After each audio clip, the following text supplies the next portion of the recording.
to the Bellevue City Council regular meeting for Monday, November 28th, 2022. Before we begin, I'm going to see if there's a motion to do an excused absence for Deputy Mayor Newenhouse for our next meeting on December 5th. So moved. Second. All those in favor say aye. Aye. Any opposed? Okay. City Clerk, would you like to call the roll? Mayor Robinson, Here. Deputy Mayor Newenhouse. Here. Councilmember Barksdale. Councilmember Lee. Here. Councilmember Robertson. Here. Councilmember Stokes. Here. And Councilmember Zahn. Here. Councilmember Zahn, can you lead us in the flag salute? Yes, Mayor. I'll stand. I pledge allegiance to the flag of the United States of America and to the republic for which it stands, one nation, under God, indivisible, with liberty and justice for all. Well, we have a commendation tonight, which is sad for us, but happy for them. And I've asked Deputy Mayor Newenhouse to read this commendation for Toni Call, the Wonder Woman. Mayor, before I begin, if I don't read it, does that mean she can't go? Yes, it does. Okay. We have to vote on it. All right. Well, it's my pleasure and honor to read this, Toni. So, whereas Toni Call has provided vital service to the city of Bellevue for 11 years, including the past 7 leading the management of the city's finances, and whereas Toni was raised in Bellevue and has lived here for many years, and whereas after earning a bachelor's degree in accounting from Central Washington University, Toni joined King County as a policy analyst in 2000. Comfortable with both numbers and people, Toni rose through the ranks at the county to become Deputy Director of Management and Budget. And whereas in 2011, Toni joined the City of Bellevue as Assistant Finance Director. In that capacity, she helped guide the development of the 2013-14 and 2015-16 budgets, ensuring they supported city objectives and revenue growth in the years following the Great Recession. And whereas Toni was appointed Director of Finance in 2016, helping shepherd through 3 more balanced biannual budgets, when Finance was joined with the Civic Services Department in 2019, Toni took over the newly formed Finance and Asset Management Department. And whereas in addition to her official duties as Director of Finance and Asset Management, Toni has been a strong mentor and advocate for staff across the city. And with her keen awareness of the big picture, she has been influential on the city's leadership team. Now, therefore, I, on behalf of Mayor Lynn Robinson, on behalf of the Bellevue City Council, do this 28th day of November 2022, hereby commend Toni Call for her commitment to public service and consistently wise counsel regarding the development of the city's budget for more than 10 years, signed Lynn Robinson, Mayor, City of Bellevue. Would you like to speak, Toni, and then we'll do a picture? I'd be happy to do that. Thank you for having me this evening. Those are very kind and thoughtful words. It's been a pleasure to work for the City of Bellevue. A few thoughts I have as I transition from here on to another place. I think the work that the 7 of you do is truly impressive. You somehow balance the needs of so many competing divergent viewpoints and yet come together as a council to continue to do great work for the city. As a Bellevue resident, I am honored and thankful that you are here every Monday night and probably all the other nights in between doing what I would consider the city's work. So thank you for all that you do. Speaking of team, all the things you heard about there, I have never done any of it alone.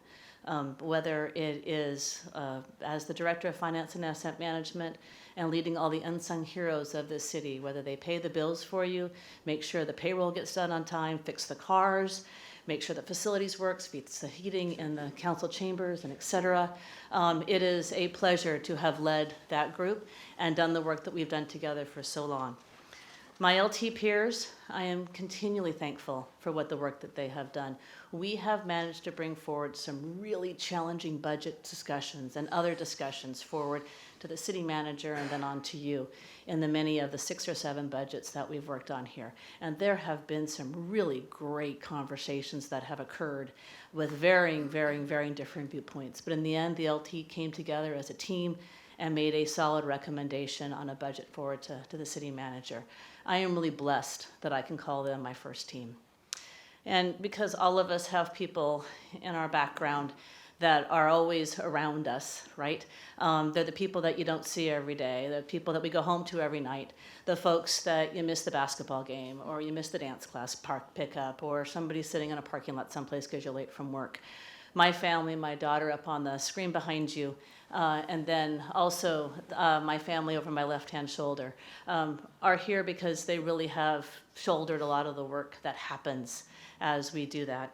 And then finally, I would be completely remiss if I did not give a very big shout out and recognition to City Manager Miyake. He is the epitome of a public servant. He somehow balances the needs of a growing organization versus the growing community needs that exist out there. And he comes every day and makes some really tough decisions to make this organization grow. And I am forever grateful that he has been our leader and has been such a mentor to me as I have continued through my career. As I leave the city and transition out, I am honored to say this is an incredibly well-run city, and I am so thankful that I had the opportunity to participate and work in it for as long as I did. And I will forever tell you that Bellevue will be my hometown. I will come back. I am here. I am still living in Bellevue, but this is my hometown. So thank you for letting me serve you. Thank you so much. Yes, you may. First, thank you for those kind words, Tony. Probably start making me cry now. But I did want to acknowledge her family here, her husband Steve in the back, her mother Shirley, her son Jackson, and her daughter Samantha up on screen. I just thank all of you for being here and for sharing Tony with us. I also wanted to acknowledge her staff, who a large number of her staff are here this evening. It's a testament to how well and how much they think of Tony as a leader, and I wanted to recognize them as well. I just wanted to say a few words on behalf of the leadership team. First, I want to thank you for your service, not only to the city, Tony, but to the organization. You have been a valued part of the city's leadership team, always bringing your best game to the table. As the Finance, Asset, and Management Director, you have been the consummate collaborator with the other city departments, always seeking to meet the best interest of all and strategically in planning for the city's financial future. We're grateful for your critical thinking skills, positive energy, stewardship ethic, caring leadership, and the different innovative ideas that you bring to the table in terms of balancing the budget. And we have mixed emotions about you leaving. Of course, we'll miss you as a valued team member and as a colleague, but at the same time, we're very excited with you moving on to try something new and different with your leadership skills and what you bring to the city of Bothell, who's going to benefit greatly. So, Tony, you are truly leaving Bellevue in a better place than what you got here. So we wish you well and wish you the best. So thank you. Nice, Tony. Let's do a picture. Next, we have approval of the agenda. Do I have a motion? I move to approve the agenda. Second. All those in favor say aye. Aye. Any opposed? Okay, next up, oral communications. City Clerk, do we have anybody signed up? Yes, thank you, Mayor. There are 6 speakers pre-registered this evening. So before I start calling names, I will let the public know that oral communications is for a period of no more than 30 minutes. And each speaker will be allowed 3 minutes to speak. Senator's going to do it. Sorry. He always has a little job. Senator's coming I'm to the so rescue. sorry. Thank you for getting that And 3 season right speakers will there. be allowed to speak to any one side of a particular topic. And with that, I'll start calling from the list. And the first speaker is Randy Gaddy, who I believe is joining us in person.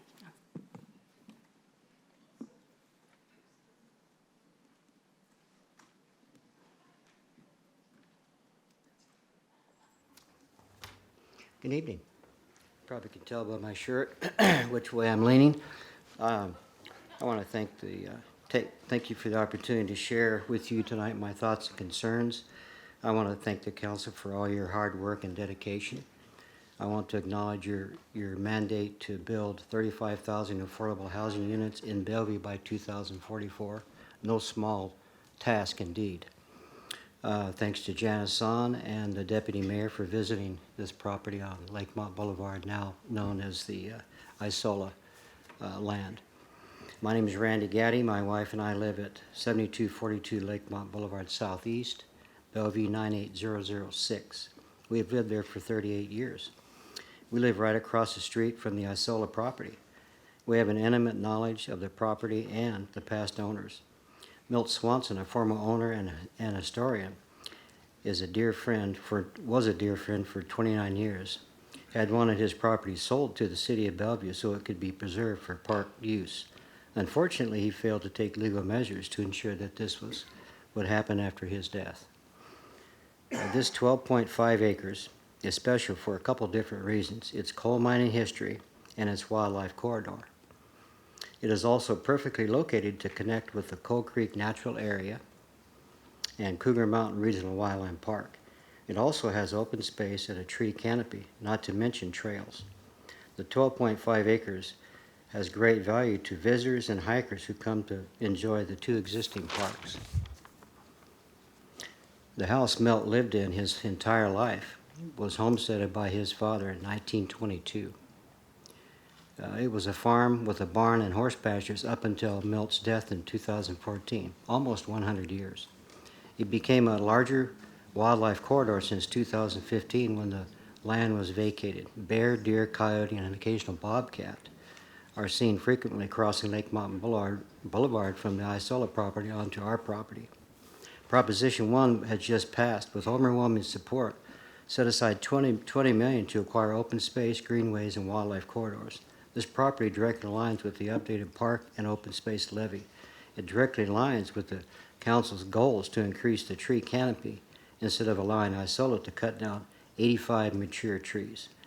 It's my hope that if this land were to come up for sale once again, the council would recommend the city of Bellevue and King County Park System to combine and purchase this land for the great purpose of preservation, education, and recreation. It's my belief Isola's plan to build 35 homes on this land would do nothing to solve the housing shortage or affordable housing shortage in Bellevue. Thank you so much for giving me the time to come up and speak tonight. Thank you. Thank you. The next speaker on the list is Pamela Johnston, who's joining us virtually. Ms. Johnston, can you hear me?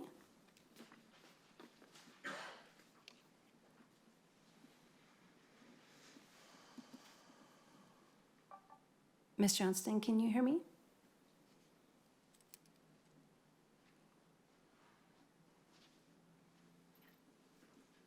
It looks like you're unmuted, but we are unable to hear you. Can you hear us?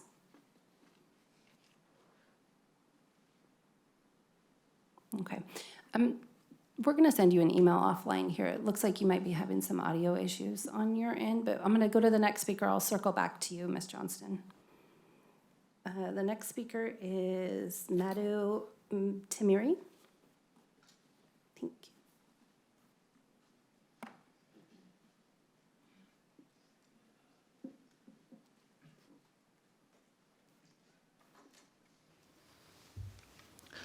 Hello, Honorable Bellevue City Council members. My name is Madhu Reddy Timuri.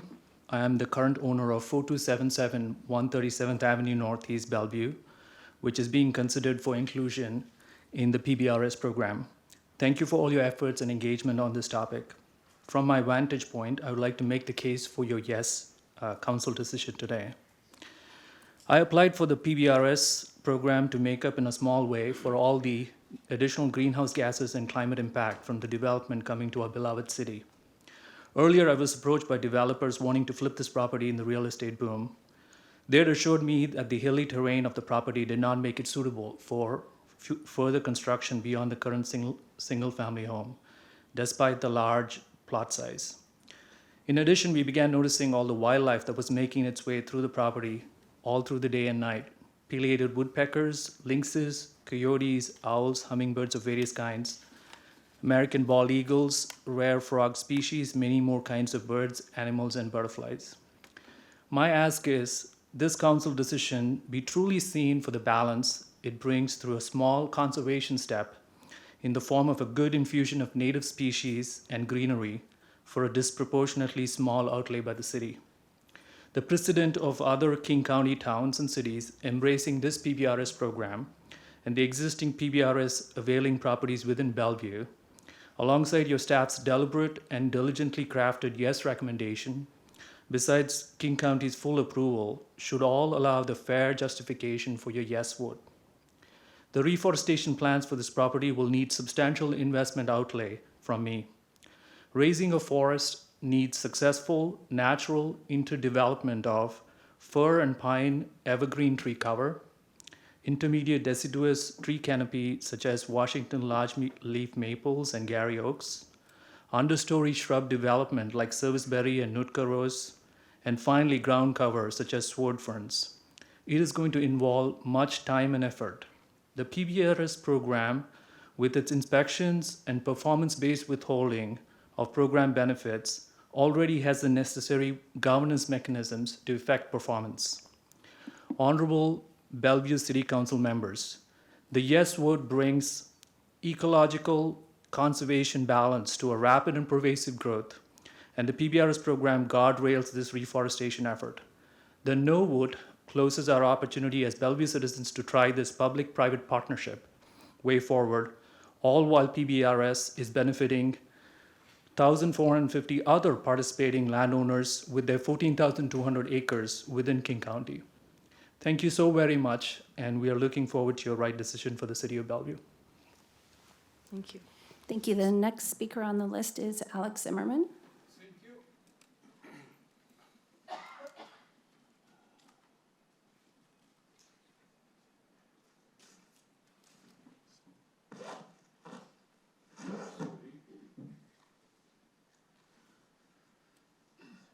Heil! Damn Nazi, Gestapo, democracy, fascist. My name Alex Zimmerman. I want to speak about fascism, but as I see here, Seattle in country fascism, the epicenter of fascism, but is don't have a knowledge in American history. And I bring you right now statistic. Last election, 75% vote for Democrat in King Country, and only 25% vote for Republican. In Seattle, statistic much worse. 85% vote for Democrat, only 50% for Republican. Situation so stupid, is so idiotic. And I live here for 35 years. All my life I'm in Politica. In 35 years I'm in Politica here, and I don't understand. These people more dangerous than Nazi or communist. German Nazi want make people happy. Hitler bring everybody to happiness. Soviet communist, Stalin, for example, bring everybody better life, happiness. This idiot in Seattle, in King Country, who work for Democrat, make us life miserable. In every year we fallen and fallen and fallen. 80% people right now in Seattle, King Country, have a trouble. 80% official statistic. So my question right now, where is this idiot come from? You know what it means? So vote for Democrat, who for many years make us life miserable. Housing, for example, is a nightmare. Almost double prices and not enough housing for 100,000 people. Seattle have right now income, Amazon control everything. Income have 6 years ago, have income 60 plus thousand, close to 70, for example. And right now, 120,000 people. 80% American have the salary. 80% people in King Country in Seattle have the salary? Exactly not. So why this idiot make us life miserable and make their life miserable? Can somebody explain to me? For this I repeat 100,000 times before. For many years, they more dangerous than Nazi or communist because they freaking idiot. They generate idiot who make life worse for yourself. I don't understand this. I accept, for example, 20% people who work for government make good life, you know what it means, or for Amazon. What? Because it's a personal interest, financial interest. But how is this possible? 85% in Seattle is 75% in King Country Democrat. You Democrat too, you pardon, not you smart too. This is a point. So stand up, America. We need to change this idiotic situation forever, forever, forever. Thank you very much. Okay, I do see Ms. Johnson is joined on a different device. Ms. Johnson, can you hear me?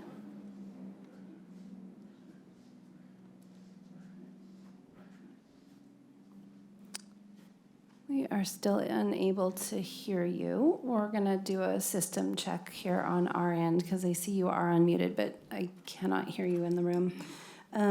And I will go to the next speaker. Ms. Johnson, I'll circle back to you. So Joan Nolan is the next speaker.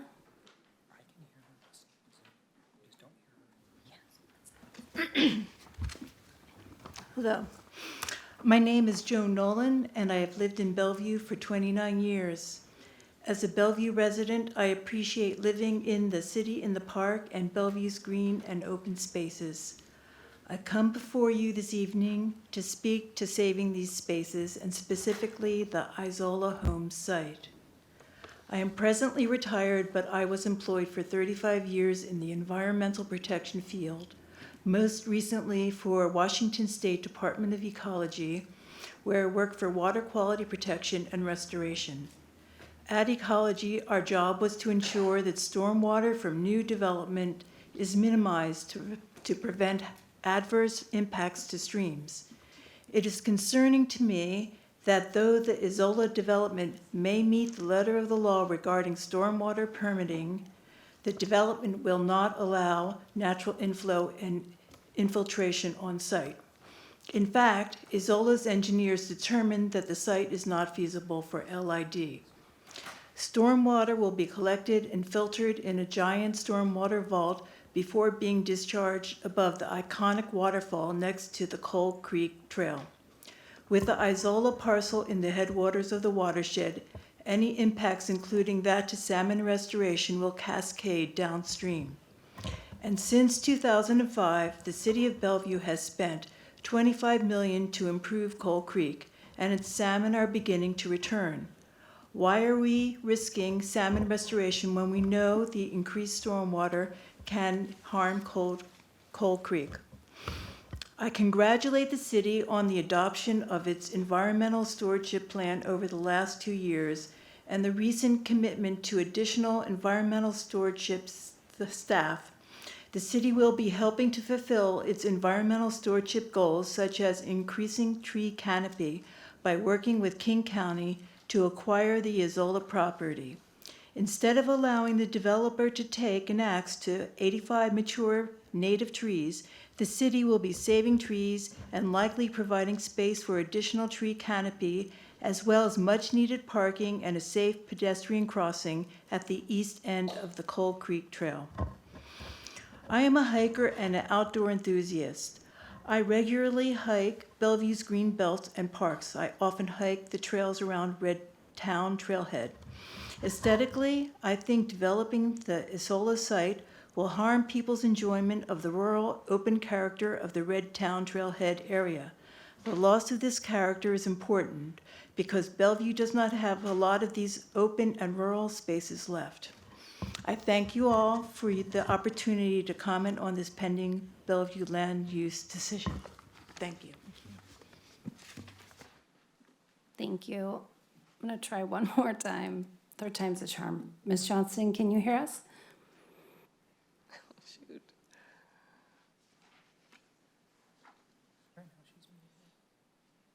Ms. Johnston, can you hear us?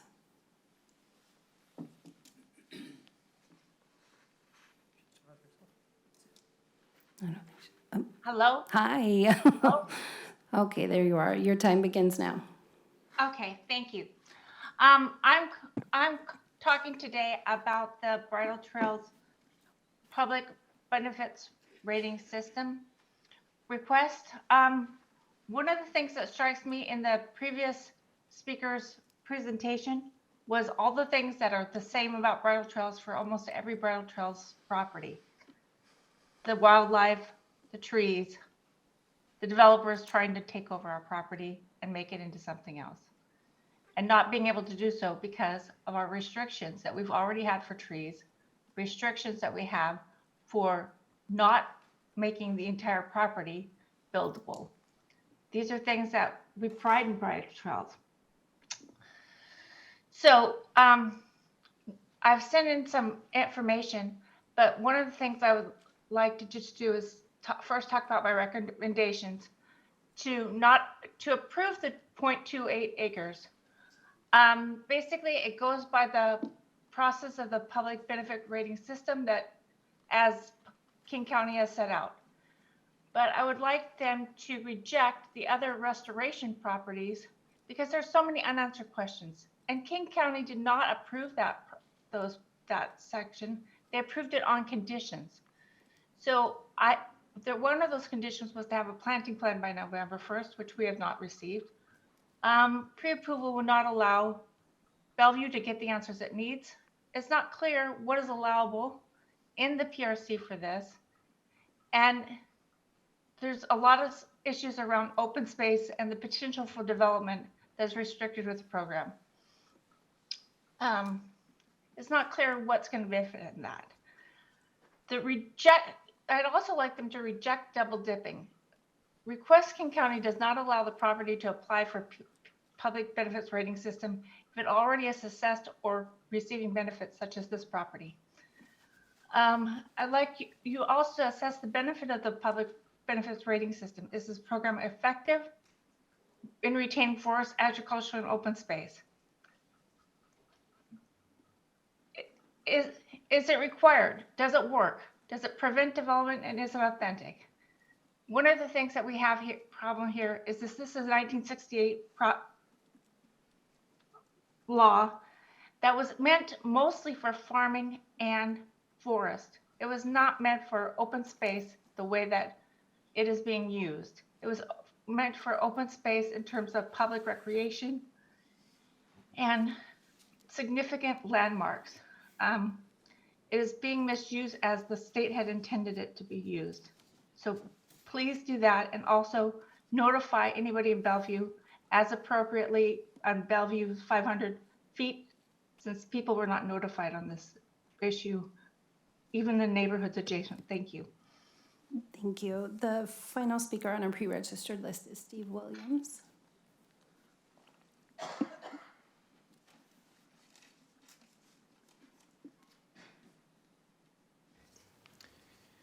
Good evening. My name is Steve Williams. I've been a Bellevue resident for over 38 years now. And for 20 of those years, I was also the King County Park Manager for Coal Creek and Cougar Mountain Regional Wildland Park across the street. I also led hikes as a hike leader for the Issaquah Alps Trails Club, nature walks for all of that time, and also recently have been leading history hikes for the East Side Heritage Center here in Bellevue. And so I wanted to share with you the photographs of wildlife. We had hoped to have them on the big screen, but it didn't work tonight. The first one is large animals: black bear, black-tailed deer, bobcat, coyote. There are 25 animals here that cross the road from Randy Gaddy's property and the King County Park on the east side down into Coal Creek Park. And that's really an important wildlife corridor, especially in the dry summers when they go downstream for water, and right now for spawning salmon. The open pasture and meadow provides habitat for 25 or more birds, including hawks and barred owls, great horned owls, and Milt Swanson, who lived there with the barn and the farm, often talked about barn owls and barn swallows that nested in his barn, so the buildings were important. He talked about quail and pheasant and killdeer and meadowlarks that were in the open land and pasture there because of the insects that they were eating. The third one is about butterflies and insects. There are a lot of these small, very colorful critters. This gets the kids that we take out there on the school trips really excited. It's at their level. It's colorful. It's stuff they don't see at home in the city. And it really makes a nature treat for people, a real remembrance factor that's unique to the park and not found at home. And the final one includes amphibians, including salamanders, snakes, toads, frogs, etc., plus another assortment of birds, dragonflies, and unique critters that live in the park and utilize the wildlife corridor to cross between the two parks. That avoids having an isolated animal population that gradually dies out. And so the point of all this is to share with you the wealth of critters. There's over 100 different critters here that I've observed over 40 plus years, and that are available to hikers and students out in the park today. And we would encourage you to work with King County Parks, Trust for Public Land, Conservation Futures, and consider acquiring the Isola property to complete Coal Creek Park and retain this very important wildlife corridor. Thank you. Thank Mr. you. That Williams. is the end of our pre-regist. Thank you for sharing your knowledge. That was fantastic. That is the end of our pre-registered list this evening. If there's anyone else joining us in council chambers that would like to make a comment or online, please raise your hand. Before I call you up to the table, I need to say that there have been already 3 speakers. That was our 3rd speaker in opposition of the Save Coal Creek Isola property item. If you're in support of that item, we could still take that speaker, but no opposition. So Ms. Lopez, well, sir, you have a different topic? Okay, come right up.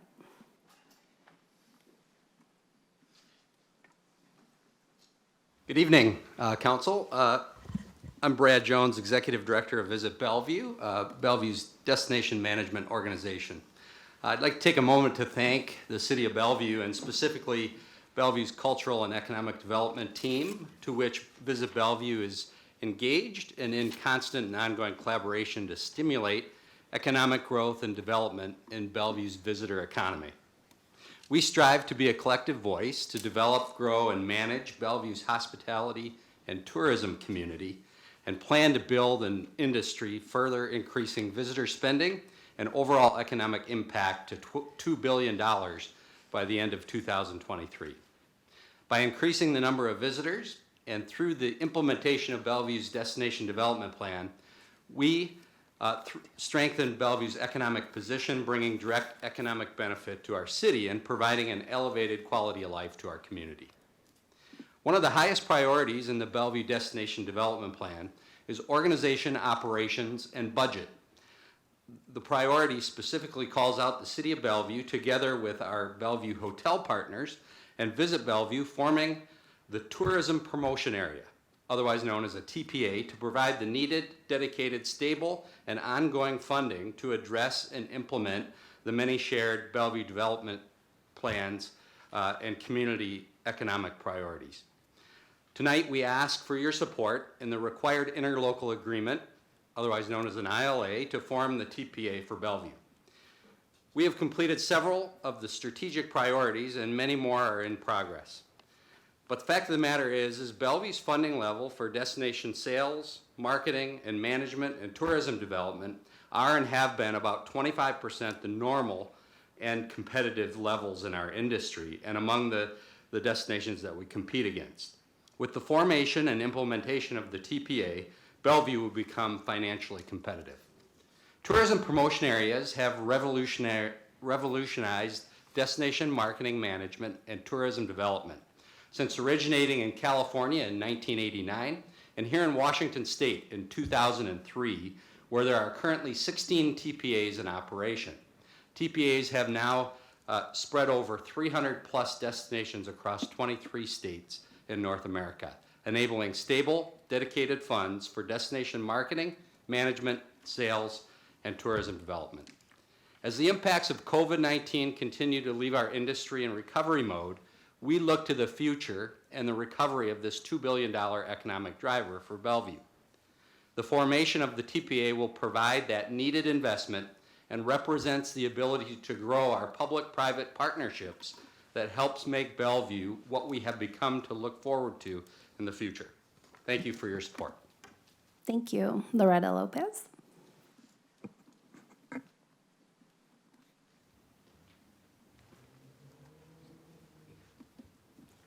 Loretta Lopez, 13419 Northeast 33rd Lane, Bellevue. I'm here to speak on the open space issue that came before you September 6th. At that meeting, and I'm the co-president of the Brattle Trails Community Club, at that meeting I stated that the Brattle Trails Community Club was not taking a position because we didn't have enough information.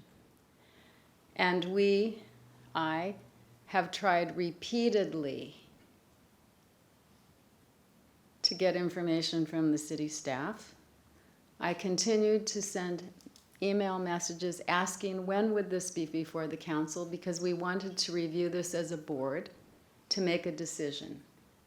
and make a recommendation to the council.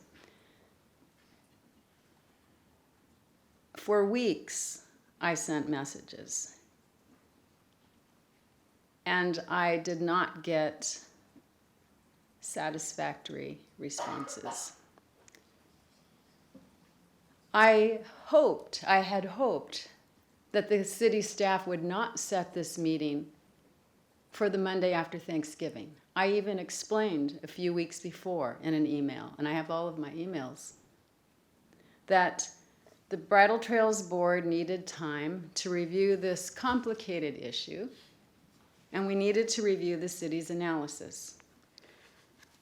The city would not release the information before bringing it to you, and I understand that. But it would have been better had we gotten more notice than the release of the information on the Wednesday before Thanksgiving. I sent a message to Nicholas and I explained it is unreasonable for me to try to get the board of the Bridle Trails Community Club to get together during the Thanksgiving holiday on a complicated issue by Sunday before this meeting so that we could have an opinion on this issue. And so we do not have an opinion. Now, perhaps we would have agreed. I don't know. But I wanted the council to know that we didn't ignore this issue. We didn't forget about this issue. We just didn't have the opportunity to comment. And I think that the city should work on the issue of doing what it means to be, this is our city. I get that newspaper all the time, it's your city. We want comments, we want engagement, we want volunteers. Well, here we are. And instead, we do not get the information. And I think that the city should do a better job at that. And thank you for your time. So we don't have a recommendation tonight because we're not going to try to review Ms. this Lopez. in 5 minutes. Thank you. Thank you. That does bring us to the end, and I do see one additional hand. Okay, come on up.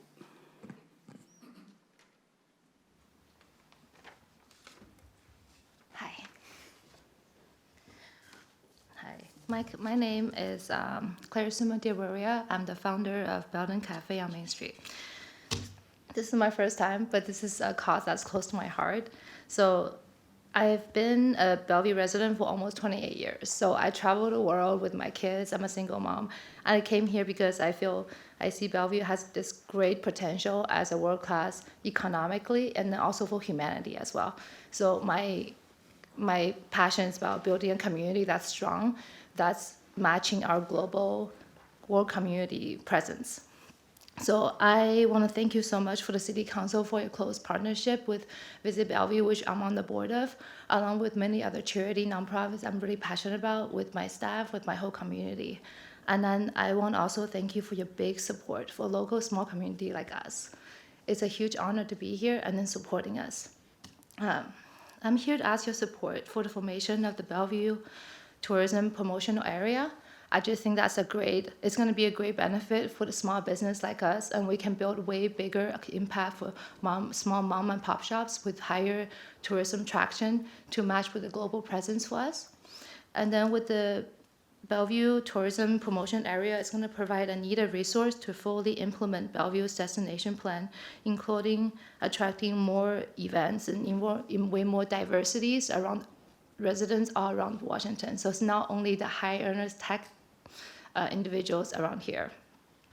I also think that's going to provide the funding that for future tourism marketing, sales, and tourism development, that's going to be vital for the small businesses like us to recover through this journey. So as a small business hospitality owner, we may have survived the pandemic, but we have definitely a long way to go to recover and also build resilience during this recession. And this road is so long. So I'm asking for your support to help us to make this tourism TPA for the benefit of our whole community. And also this is something that's going to build and sustain the Bellevue quality of life for everybody in this community. That, people that's living in affordable housing, the small business owner who have such big challenges to attract way more labor to sustain business. Thank you so much. Thank you. Thank you. And that that brings it, oh, okay, we have exactly time for one more speaker.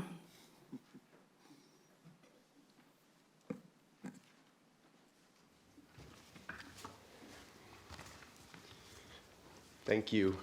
Good evening. My name is David Nadelman. I'm the Area Vice President and General Manager of Hyatt Regency Bellevue. First and foremost, I want to sincerely thank City Council for your close partnership with Visit Bellevue, the Economic and Destination Development Plan, and your ongoing support of hotels and lodging establishments in Bellevue. Tonight, I'm here to ask for your support in the formation of the Bellevue Tourism Promotion Area. The TPA is a public-private partnership that will enable supplemental funding for tourism promotion and economic development activities identified in the Bellevue Destination Development Plan. The TPA formation is a public-private partnership enabled by the state legislature that is working in most all communities quite nicely in Washington State and throughout North America. In fact, I was personally involved in the formation and oversight of the TPA in San Francisco, as well as the oversight for the TPA in Anaheim when I was with Hyatt in both of those cities. I can tell you from personal experience, they're positive game changers in really forcing and supporting marketing and tourism for the cities that support a TPA. The Bellevue hotels have been planning and discussing the new tourism and promotion area since 2019. The Bellevue hotels gathered multiple times in 2021 to understand, discuss, and formulate future strategies around a new TPA for Bellevue. In the end, with guidance from Visit Bellevue, the City of Bellevue, and Civitas, an independent consultant, we formulated a petition to gather and gauge the needed support for a TPA in Bellevue. We've gathered support in the form of signed petitions from 4,310 of Bellevue's hotel rooms, representing 80% of Bellevue hotel rooms, far exceeding the state-mandated and required 60% threshold. Through a recent 2022 lodging survey within current TPAs, they asked in their assessment, has the district ever lost customers due to TPA assessment? Less than 1% of respondents indicated they had lost customers. In fact, over 90% of the hotel respondents indicated that their districts have increased the number of visitors and hotel room nights sold due to the TPA programs. With the formation and implementation of the Bellevue Tourism Promotion Area in Bellevue will benefit greatly. This future additional 30% supply is important for us to continue to evolve as a destination and to accommodate future growth, but we need to ensure that we have proper funding in place to help generate the future needed supply, which in this case means additional needed sales, marketing, and promotion and programs geared to attract these additional future visitors. The Sir? TPA, yes. Sorry, you've reached your 3 minutes. So I'll leave you with this. I just want to thank you sincerely for allowing me to share with you, and thank you for your support of the city as well as our tourism community. Thank you. You can email me, us, those comments as well. Thank you. Yeah, thank you. Okay, I'll turn it back to you. That was 10 speakers. Okay, great. Thank you, Charmaine. Next, we have the report of the city manager. I think you have some good news for us, Mr. Miyake. Yes, thank you, Mayor and council members. We have 2 items under the manager's report tonight. The first is an informational quarterly update on the city's environmental stewardship initiative. No presentation is planned this evening, but do feel free to reach out to the community development staff if you have questions about that later. That's to both the council and the viewing public. Yeah, and you're right, Mayor. There is a good news story tonight, item for you tonight. The city of Bellevue was recently recognized by the Center for Digital Government with a first place award in the annual Digital City Survey. And earlier this month, Councilmember Zahn accepted the award on behalf of Bellevue at the National League of Cities. Joining us tonight to talk more about that award are Sabre Snyder, Chief Information Officer and Director of the Information Services, as well as PJ Rodriguez, Assistant Director, and Chela Picardo, Assistant Director, all from the same department. With that, I'm going to go ahead and turn it over to you and Sabre to tell us more about the award. Great, thank you very much. Good evening, Mayor Robinson, Deputy Mayor Newenhouse, and Council. We are absolutely delighted to be here in front of you tonight to talk about this year's Digital Cities Award, and we appreciate your time. I am joined tonight, as City Manager Miyake said, by PJ Rodriguez and Cello Picardo, both Assistant Directors in the IT Department. Every year, as you all probably know by now, the city applies for the Digital Cities Survey from the Center for Digital Government, and this year was no different. This year, however, we ranked first in our population category, and we were very honored that Councilmember Zahn attended the National League of Cities and accepted the award there on Bellevue's behalf. And in the photo, she is joined by Deputy City Manager Nathan McCommon and one of the directors at the Center for Digital Government, Terry Takai. And you can see we brought the award with us this evening, so you could see it in person. And this is the award that they're accepting in the photo. This is the 5th year in a row that Bellevue has been honored by placing in the top 3, and the 3rd first place award we received. And I know Councilmember Lee would like us to have a sweep for the next couple years too. So we're working very hard on that for next year as well. Though the IT department is here presenting before you tonight, we get to highlight in this survey work from absolutely every city department. And all of that starts, of course, with your vision for an innovative city. So I'm going to turn it over to Cello and PJ to talk more about the projects we highlighted in this year's survey. Thank you, Sabra. The Center for Digital Government conducts a Digital Cities survey each year in the summer. All U.S. cities, towns, and villages are invited to participate in the survey, which examines the overall technology programs and plans of a city. The extensive survey covers data management and analytics, networking and security, digital innovation, culture and leadership, application development, user-centric technologies, providing cost-effective services. A Digital Cities win recognizes Bellevue's efforts to focus on the needs of our community while improving technology delivery.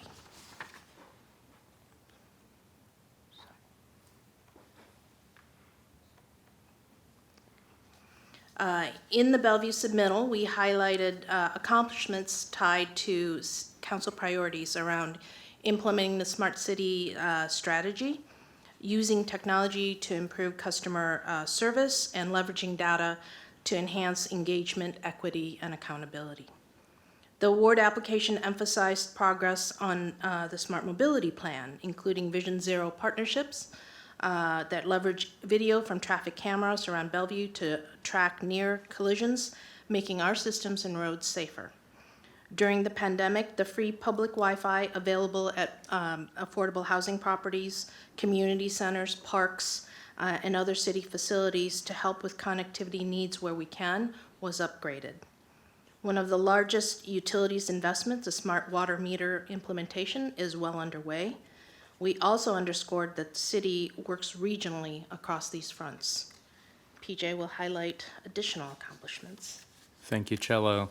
The city delivered quite a few innovative and interactive dashboards that were included in the Digital City Survey submittal.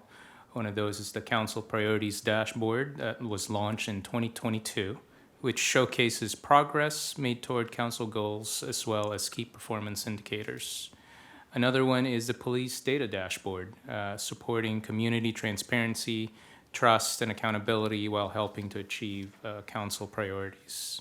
We also leverage Power BI dashboards to provide economic data to the public related to employment, tourism, small business, workforce, and international trade.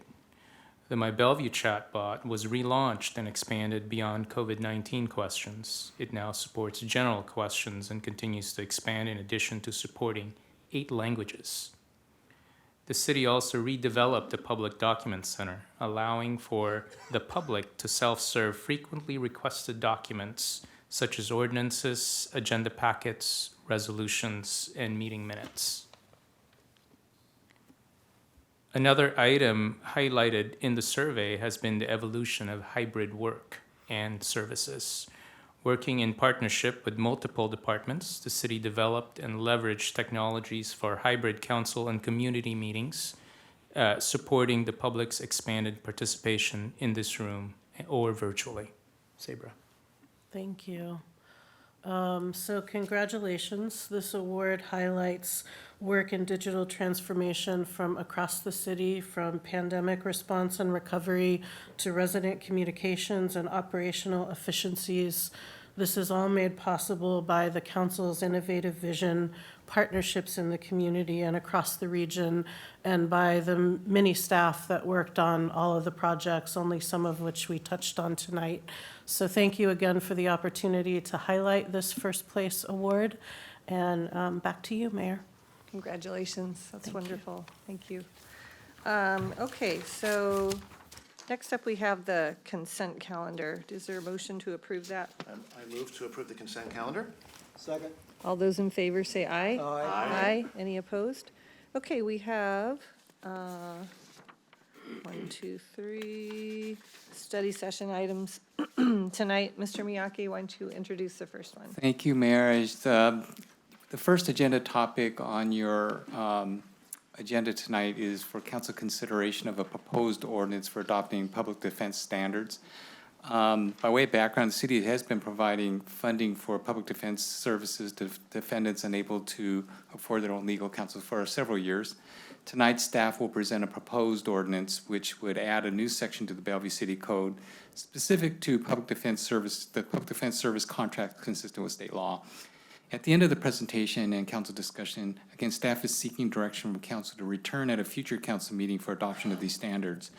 Joining us this evening are Bianca Siegel, Assistant Director of Policy and Programs, along with Allison Zagara, Management Fellow, both from the City Manager's Office, and Catherine Drews, Assistant City Attorney with the City Attorney's Office. With that, I'm going to go ahead and turn it over to you, Bianca.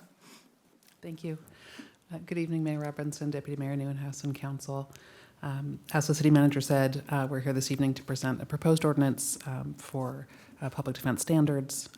We are pleased to be presenting this item to you. It will help us achieve two things. One is clarifying the city's high expectations for continued provision of public defense services, and also will help the city qualify for application for state funding to help improve the program in the future. We are seeking direction to prepare the ordinance for approval at a future meeting, and our management fellow, Allison Zagara, will present the item. Thank you, Bianca. So our plan for the agenda this evening is to first review the public defense program, and then we'll spend the majority of the presentation diving into the proposed ordinance. We'll finish with opportunity for discussion and council direction. So the public defense program, this is the first time this item's coming before council. So we wanted to provide you a little bit of background on the item and how the public defense program is currently operating in the city.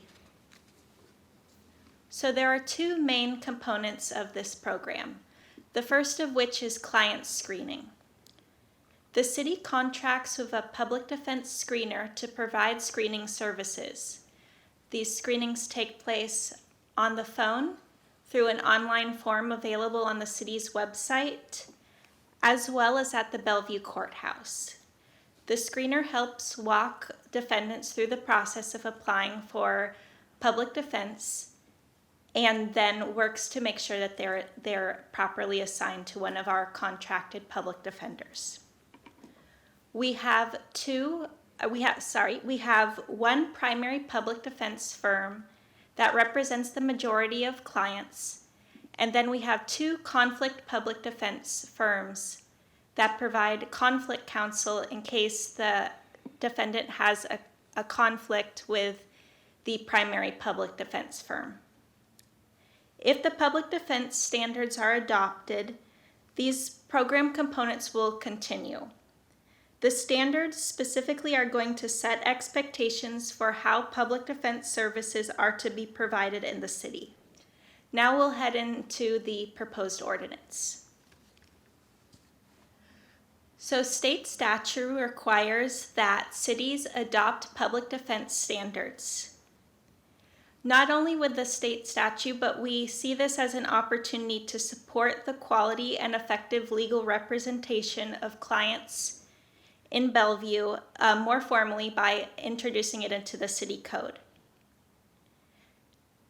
To develop the proposed ordinance, we incorporated guidance from the Washington State Bar Association, Standards for Indigent Defense Services, relevant court cases, rules adopted by the Washington State Supreme Court.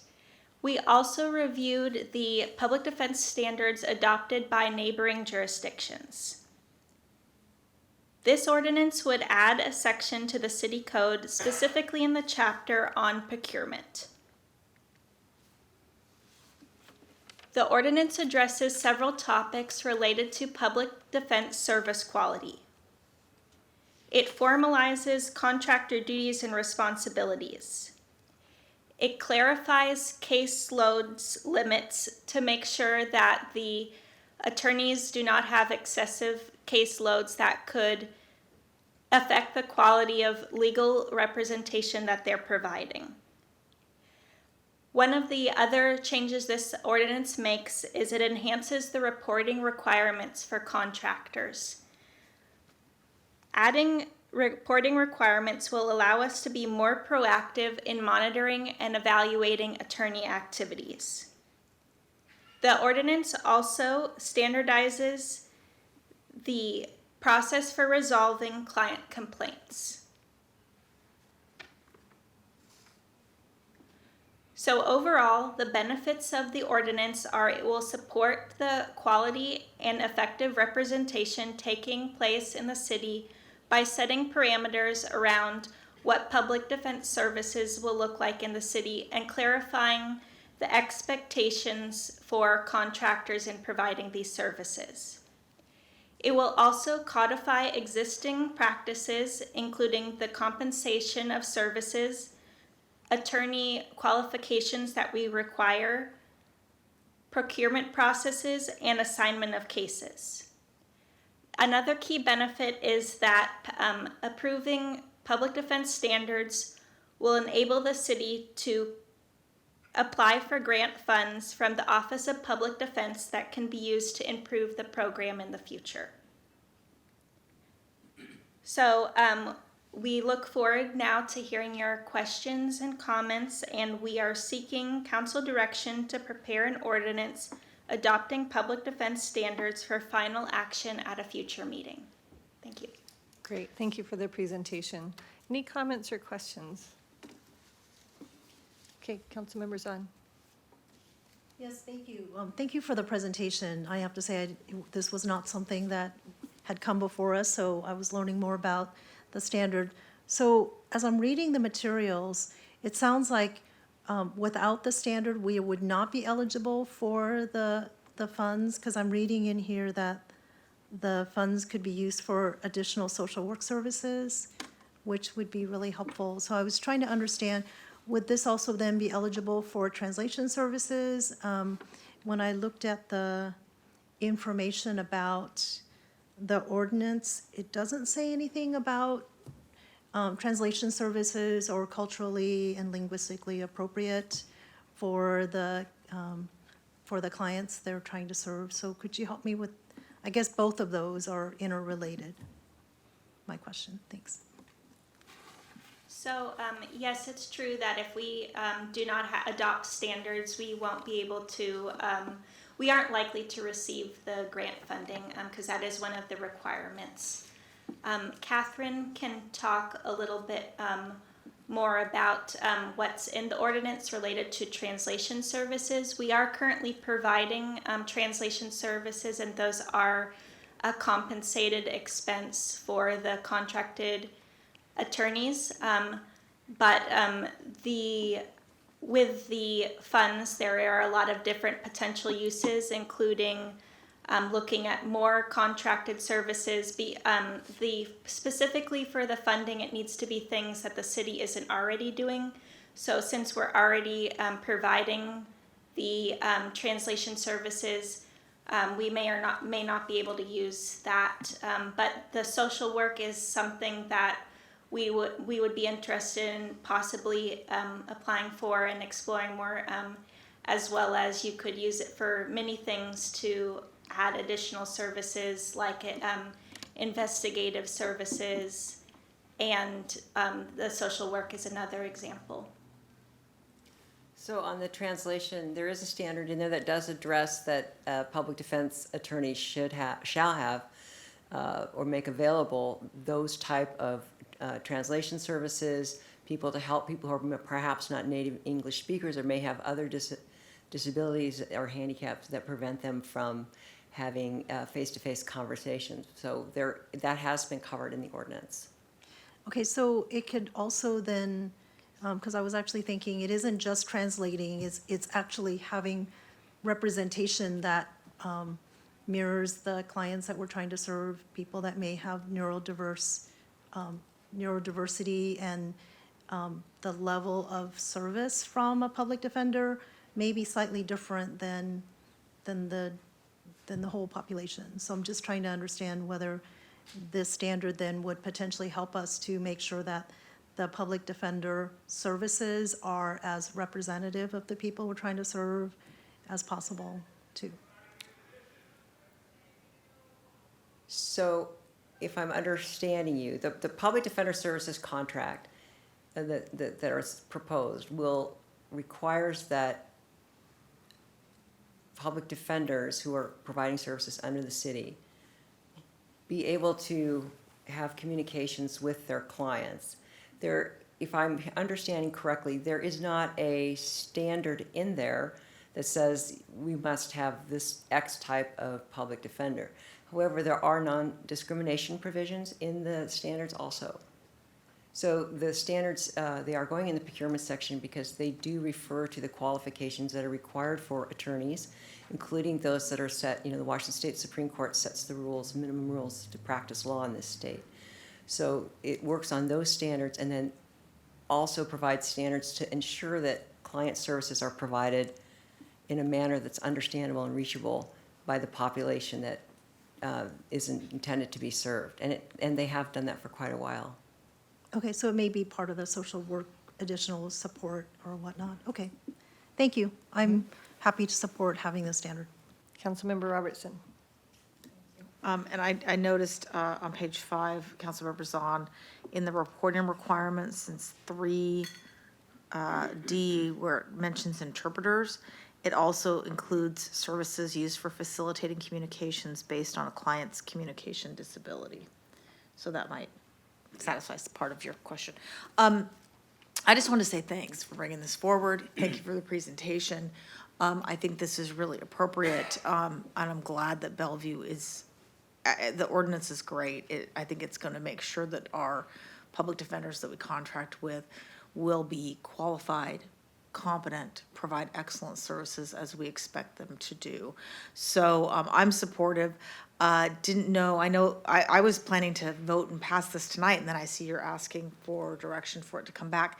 Can we direct that it come back on consent? Is that, it doesn't need to have another discussion, does it? Okay. I would support even passing it tonight or just directing that it come back on consent. Thanks. Great. Any other comments? Councilmember Stokes. Okay. Yeah, I too agree on this and would like to see it come back on consent. And I have to say, actually, I had fun with this, having a little lawyer type stuff to look at for. She sees it all the time, but I don't. So this is excellent, excellent, excellent. And I've had some experience with this type of thing. I know what this means in putting all this together, and it's really good. I would be thrilled to be a lawyer working in this context, and I'm sure you would too. I did criminal, which I don't. Well, right, that's the other thing you have to do, but it is good. I mean, it's necessary to have this too, and it's done in a very good way, so you do get good service from that too, and it's clear. So congratulations, and I'm really pleased to vote for this. Thank you. Councilmember Lee. Thank you, Madam Mayor. It seems to me that,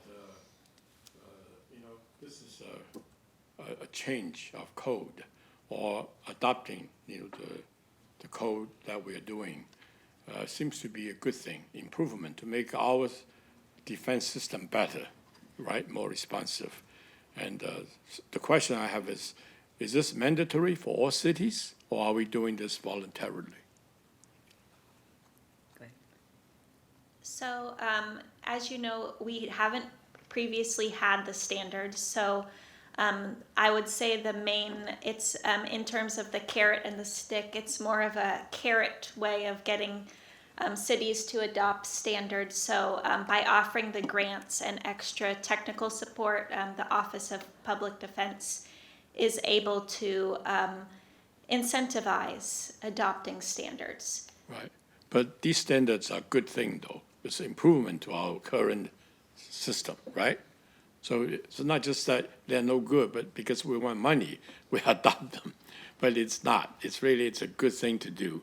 And at the same time, we got benefit to maybe apply for grants. So that's correct, right? So because of that, I think I support this. Thank you. Councilmember Barksdale, do you have any comments or questions? It's not related to the ordinance exactly, but similar to how we have the probation advisory board, I guess I'm curious if there's an opportunity to have sort of a community group sort of review on a periodic basis or something, how the program is going. It's not related to the ordinance or a change to the ordinance, but just a question for consideration maybe as the program develops. I think that's something we could consider in the future. Yeah, thank you. Thanks for doing this. Deputy Mayor, any comments or questions? Yeah, just briefly, just really appreciate the presentation, Bianca and Allison and Catherine, and the excellent briefings even before this. And Allison, is this your first time presenting to council too? Congratulations, you did a great job.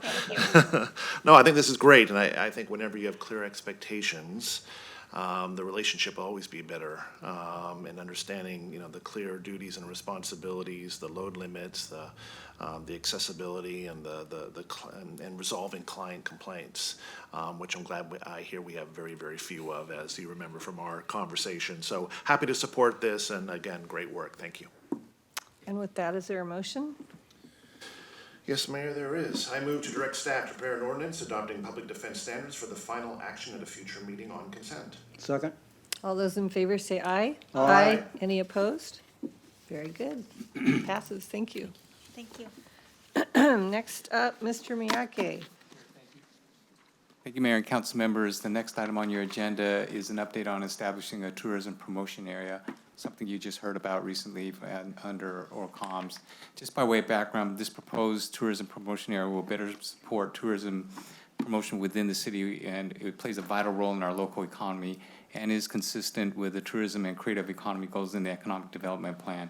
Tonight, staff are seeking council consideration to return at a future council meeting to officially create a promotion area, which would include approving a draft interlocal agreement between Bellevue and Redmond. Joining us this evening are Jesse Canedo, our Chief Economic Development Officer, and to his right, Lori Hoffman, our Arts Community Manager, both from the Community Development Department. And with that, I'll turn it back over to you, Jesse. Thank you, City Manager Miyake. Mayor, Deputy Mayor, members of council, we are very excited to finally be here to give a detailed update on the work to create the tourism promotion area. The tourism promotion area tool first came onto the council's radar in 2017 and 2018 as we wrapped up work on the destination development plan that we were doing in partnership with Visit Bellevue. A lot has transpired over the last 4 years, including some pandemic-related pauses that were very appropriate considering the tourism impacts, which has also made the tool much more valuable as we consider the future of Bellevue. I'd also like to note the support from Claire, who is on the Visit Bellevue Advisory Board and a Main Street business owner, Ron Hafalina and Tim Carr from the Bellevue Convention Center Authority, Brad Jones from Visit Bellevue, and David Nadelman, the Executive Director of the Hyatt Regency, which is Bellevue's largest hotel and a property at the Bellevue Collection. We would not and could not be here tonight without their vigorous support for the tourism economy and our tourism supporting businesses, and their determination to help find a framework that met the needs of both business and government to make sure we were putting forward a draft ILA that met the needs of all parties and all the stakeholders. So with that, I will hand it over to Lori to walk us through some of the details. All right, thank you so much, Jesse. So tonight, staff is seeking direction to return with an interlocal agreement for approval at a future meeting. Our agenda tonight will be fairly quick. We're going to go over an overview of the TPA as a refresher. We'll look at some key points of the specific ILA that is included in your packet. We'll look at economic impacts and then process and timeline before we finish with next steps. To start off, we are talking about this issue because the city has received interest in the formation of a tourism promotion area by our local hoteliers. We are excited to be leading this effort with our civic partners at the City of Redmond to create a Bellevue Redmond TPA, or BRTPA. Generally, a tourism promotion area is a way that local governments can generate additional revenue for tourism promotion. Hoteliers petition a legislative authority to form the TPA and impose a nightly room charge. The legislative authority can only use the revenues to promote tourism in line with the petition submitted by the stakeholders. And we should note that in King County, a TPA must be comprised by 2 or more cities and acting under an interlocal agreement. So the successful formation and administration of a TPA depends on both the support of industry stakeholders and coordination of governmental parties. Included in your packet tonight is the full draft of an ILA to support the formation and administration of the TPA. The ILA is a culmination of years' worth of communications and negotiations with our peers in Redmonds and the stakeholders who started the process. Key aspects of the interlocal agreement include that this is a 5-year agreement that renews automatically. It designates the Bellevue City Council as the legislative authority for the TPA.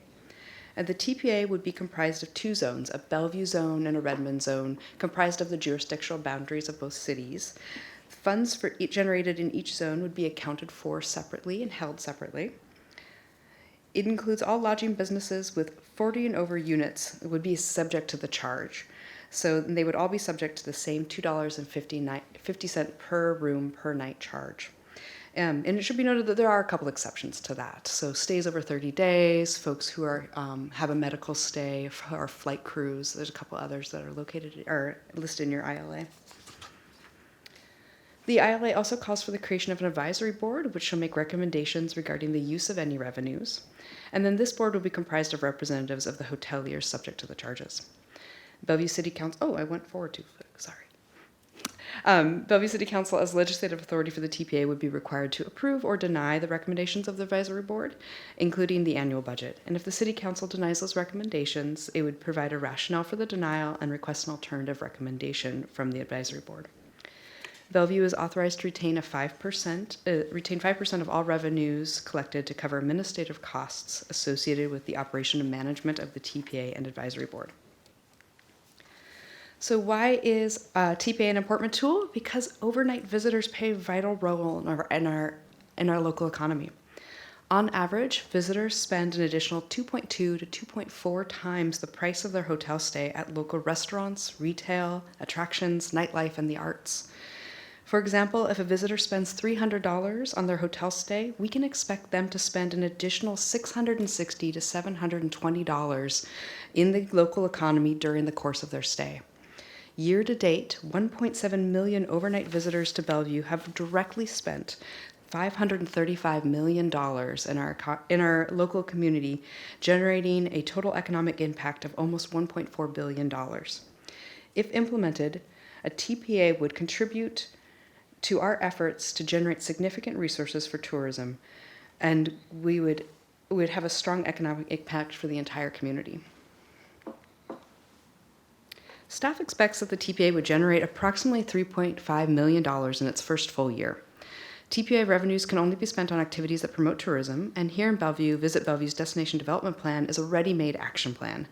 It is reinforced by our own economic development plan, and some key strategies of the Destination Development Plan that can be supported by the TPA include investment in current and new multicultural and cross-cultural events to highlight and strengthen our city's diversity and draw a wider audience. Additional support for Tourism Ambassadors Program. These are our frontline hospitality workers who can both give you a great local restaurant recommendation and they know who to call if a trash can is getting full. They're some of the many people who help keep our city clean and safe. With TPA funding, we can plan, build, and grow Bellevue into an important culinary destination where folks from around the world can experience a unique cultural landscape while looking out their window of their world-class restaurants at that other kind of landscape that we have out there.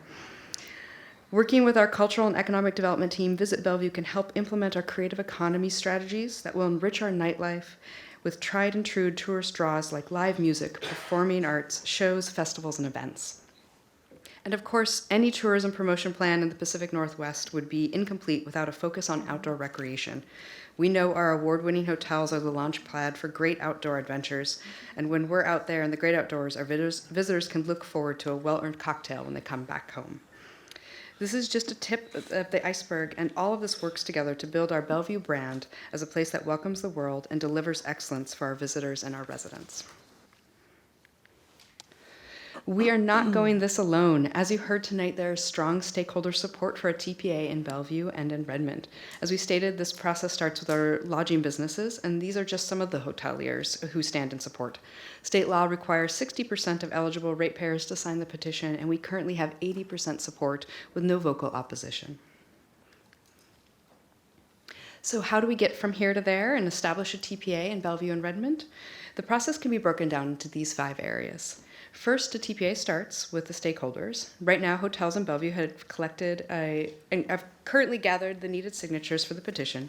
They now need to know where to submit that petition. Since we're in King County, an interlocal agreement between 2 cities is required. Here in the cities of Bellevue and Redmond, this is the step we are currently on. The ILA identifies which government will serve as the legislative authority, the city of Bellevue, and that tells the stakeholders to whom to submit their petitions. Once the interlocal agreement is executed, the lodging businesses submit their petitions, and then the legislative authority adopts a resolution of intent to establish the TPA and holds a public hearing. Next, the legislative authority would adopt an ordinance establishing the area and execute a contract with the Department of Revenue for collection. From start to finish, assuming the cities of Bellevue and Redmond execute a mutually acceptable interlocal agreement in January, and that our lodging businesses submit their petitions with the current 80% support to form the TPA can likely be in place by February of March of 2023, with revenue collection starting in July of 2023. Next step is if directed, staff will return with a final ILA in January, and after the ILA is executed, stakeholders will submit their petitions. Thank you so much. Available for any questions? Okay, great. Thank you for the presentation. We'll start with Deputy Mayor, who's liaison to the Bellevue Convention Center. Thank you, Mayor. Great presentation. Thank you. This is an issue I'm passionate about, and I feel like we are so close as a city of kind of breaking through that Seattle fog, because too often, as I think everyone knows, we're just lumped in as greater Seattle.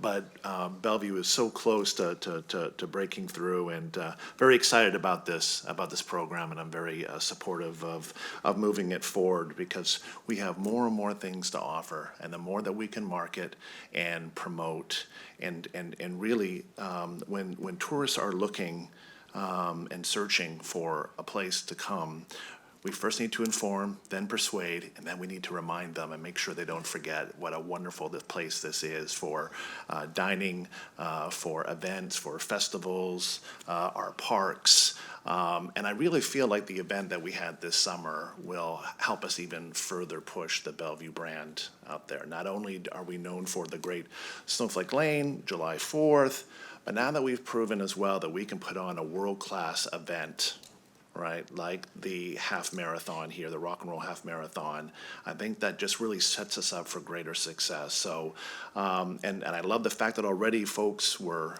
using Bellevue as a jumping off point. And I've heard time and time again from my business colleagues who travel here from all over the world, I like Seattle, but I love Bellevue. So I can't wait to further this message and further the Bellevue brand. Just 2 quick questions for you. One, any hotels have pushed back on this at all? I wouldn't think that they would, and you've got most of the major ones on here right now, but I'm just curious if there has been any pushback at all. And then typically, how long do these TPAs last? And I apologize if in the ILA we do have a set number of years. And do we ever switch up, or do other municipalities ever switch up what cities they might be partnering with? After, an initial period, do they look to partner with another city? Just curious if that would make sense at all. But I have those two questions and would love to get some insight on that if you have it. If not, you can always follow up with me later. Thank you. We might have to follow up on the switching up the cities. This ILA is a 5-year period and it would automatically renew, although it could, the stakeholders could petition for it to be dissolved in that time as well. In terms for the switching up, we'd have to look into it. Yeah, I would reiterate Lori's comment earlier about in King County, is there particularly to King County that we have to do an ILA? Sure. So we will double check if any other cities have changed their partners in the past. In terms of the support, we've not heard any strong vocal opposition as of right now. Of course, there would be a public hearing phase where folks would have the opportunity to come forward, but in our work, we're not hearing any of that. Some folks are just hard to track down. Great, thank you. I'll go ahead and speak, and then Councilmember Barksdale after me, and then Councilmember Lee, Stokes, Robertson, and Councilmember Zahn. I just love this so much. I just want to start out by saying how much I appreciate that arts and culture are in our economic development department. That just means the world to me, and I think to our community. So thank you for doing that, Mr. Miyake. Also, this TPA sounds like something that Councilmember Lee would have written. It's got everything he always talks about. It's collaborative. It's opportunistic. It's great for economic development. We're pooling our funding. It just makes sense to do this. So I'm super excited. And one thing that stood out to me in the packet was this culinary destination. And some of us were on a scholarship trip to Copenhagen to look at sustainable design. And apparently 15 years ago, Copenhagen had terrible food. And they took it upon themselves to become a culinary destination. And here, 15 years later, they have many Michelin-starred restaurants. The food was fantastic. And so I feel like I could become a good cook in 15 years from now. And I think that, the city could really achieve this goal. So maybe even faster than that. So I'm all for it. Let's see, who did I say? Councilmember Barksdale. So this is awesome in terms of being able to bring in some money, revenue, to support some of the multicultural events and just increased activation across the city. I guess one question I had, I don't know why my voice is hoarse. It wasn't a rowdy Thanksgiving.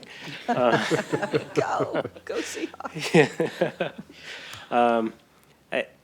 The advisory board is made up of the hoteliers, which I totally understand, given that the money that is coming in terms of revenue is from their establishments. Given the impacts of the TPA, right, in terms of the benefits that it brings to the community, I guess my question is there an opportunity to create or supplement the advisory board with other stakeholders who might have a stake in the impact of the TPAs, not just the revenue coming in, but what that money gets distributed to, or what's our thought for engaging other stakeholders that are impacted by that? Councilmember Barks, that's a great question. I would respond to that the TPA board or advisory committee will be working very closely with the Visit Bellevue Advisory Board, which is made up of stakeholders that represent hotels, small businesses, our cultural institutions, a variety of community stakeholders that both benefit and contribute to tourism. So those two will be working very closely together when recommendations for funding and activities are brought forward. Got it. All right, thank you. Councilmember Lee. Thank you, Madam Mayor. I appreciate your comment about me being very supportive of this project. And as you probably know, I've been at this for a long time, more than 30 years. And economic development for the city of Bellevue is really a very important priority. I remember the first thing we look at is economic development. As we know, early on, we complimented Tony Cole for her fiscal work for the city. I believe that, it works well when we have the economic vitality. We can do a lot of things, but without the economic vitality, it's all just talk. So I really appreciate this. So I'm very, very dedicated, very interested in what your economic development vision and plan is. I support everything that's been said. It's good. We need to do more, we need to do lots, and we are doing a lot. BCC and Visit Bellevue is doing a lot, thanks to Brad, you're working very hard, and all the hotel knows that. So I don't think there's any difference in that. I completely strongly support it. The only question I have is, two things. One is, we want to do more, so we look for more money. That's the key, right? Just talk about we need more money. And so the money comes from, in this case, setting a TPA, the money would come from the hotels, because the people who stay in hotels would have to pay $2.50 extra. Okay, so that money would go to make this happen. The problem with BCC now is I like to hear that from the BCC board, and from Brad.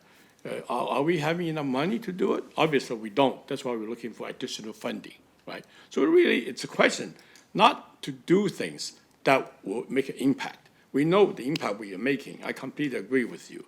And I appreciate Councilmember Barksdale mentioned, maybe we can think of additional impacts, but that's a separate matter, something we need to talk about. What arts and culture, what other specific impact we need to make. But based on what we're talking about, which you agree on, we already have a mechanism to do it. We just need more money. So I want to focus that our program really is looking for more money. It's not on changing the model. It's not about not having Brad to do the work, not keeping the hotels out of the picture, no. So my question is then, are there other models that would be even more effective, more efficient, not in execution, but in getting the money? That's really the key to me, right? I believe that, this might not be as efficient as others, but I don't know.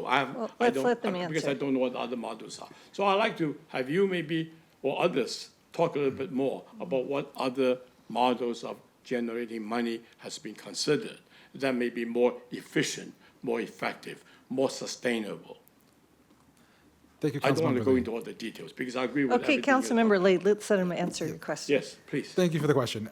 So the consultants that we hired, Resonance Consulting, were here and did a lot of work with our stakeholders in 2016 and 2017 to develop the Destination Development Plan. They looked at a variety of tourism funding models from across the country and Canada, and there are a variety of models, including general fund revenues, philanthropy, association dues. The tourism promotion area, which goes by names like Tourism Improvement District in other states, is the most efficient and most widely used tool in the country to help support tourism promoting activities. So it was the recommendation of Residence Consulting and the stakeholders at that time to pursue a tourism promotion area. When was that decided to use TPA? That was 2017? That was part of the 2017 work. That's a long time ago. I'm not aware of that. Councilmember Lee? Yeah. Let's that's my not, question. yeah, you can Okay. take this offline. Okay, but that's my question. Just let me make the final statement. I believe that, with this model, we're still having you do the work. Everything is no change. But we have taken away some money to give to another entity we are creating, which includes government, which takes 5% off the top. I would rather have 100% of money goes to do the things you're going to do, whoever we're going to hire, instead of we taking the 5%. I think Councilmember Lee asks So a that's my good question, kind of the pros and cons of doing this versus doing it ourselves. Are you able to answer that on right now, or do you want to get back to us with an email? We'll get back to the council with a response by email. Thank you. Okay, thank you. Let's see, Councilmember Stokes.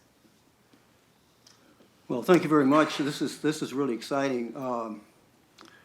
One of the things that, in all the BDA trips we go to, we've seen this in different places. And that's one of the reasons we go, because we get inspiration. And I think that it does take time. We actually, 16, 17, and I'm really pleased to say I was mayor then. We kind of got this started. And it does take a long time. But we have not just sat here with this piece and not done anything. A lot of this is already in place. So it's kind of bringing things together and doing it in a more cohesive piece. And I'm looking forward to this working, and it's a very viable financial and programmatic outline and program. And the goal on this is not to just rake in money. The goal is to have events, to have people come here. The result of that, by having more people coming here, more events, more things for them to do, is more money. So that's the way you put that. And it will be more successful this way if we look at it. And the other factor, and I'm glad these questions have been brought up, because this wasn't, I have some other stuff here to talk about, but I think down the line, this is a good thing in terms of the regionalization here of, and working with Redmond is good. Kirkland and Issaquah are potential as well as this whole area grows. We're not, and it's not about over-competing or out-competing Seattle. It's doing the best for the east side, and particularly, for us, Bellevue, of course, and what Bellevue does well, everybody does well. And so I think it's very exciting to put this in place. And a lot of time has been spent over the last few years putting this together, different pieces. And, we have the tourism promotion has greatly accelerated. The events we have are greatly accelerated. The work we're doing, and we will be doing under the levy part of those issues, and under the budget for arts and entertainment and culture, will really significantly move this forward. And what BDA and Brad and the group are doing is really escalating this from even 2 or 3 years ago. So this is not something we're just had over here and we weren't know what it was about, and all of a sudden it's here. It's a real combination of work and hard work by the staff and the community working together. And we've known about this in different pieces all along. So I'm really excited that we're doing this, and that we have the opportunity to really make this go forward. It's one of these things. It's like building the East Rail. We talked about that for back 16 or somewhere in there. We're now doing it, and so things just pick up and eventually come together. So I think all the comments have been made are really helpful to pull this together. But I'm just saying this is so exciting that and the other exciting thing about it is we have a budget and we have a levy and other resources that really help us, and then the income from outside, and the creative economy. What's the money in and money out data on that, Jesse? The amount? 4 times return, a 4x return. Yeah. So it's kind of part of that. It's an acceleration of that in a very good way. We have that innovation triangle. So we have a lot of history in working together with all the cities. So I'm just hoping that we will make this go, and the great leadership we're having is really going to make this go forward. So I'm excited about it, and I'll just keep saying that over and over because it's good. Thank you. Okay, Councilmember Robertson. When this idea first came to council, I was a little bit skeptical. What is this thing? And then I learned about it, and I saw the support from our hotel industry, and I saw what it could do, and I got excited about it. I think that it's really a good thing. I have a couple of questions, and if they need to come back, that's fine. I just want to make sure I understand the material. You said during the presentation that this is expected to raise about $3.5 million a year. The agenda memo says that there would be $2.5 million a year raised for Bellevue. So is that about $1 million for Redmond then? Okay, just want to make sure that I understood that correctly. And I appreciate that the interlocal agreement has the money being segregated. The money that's raised in Redmond stays in Redmond. The money that's raised in Bellevue that stays in Bellevue. What about joint promotions? It doesn't really address that, but I assume if Bellevue and Redmond wanted to do something jointly, we could. Would it then be proportional, like 2.5 to 1?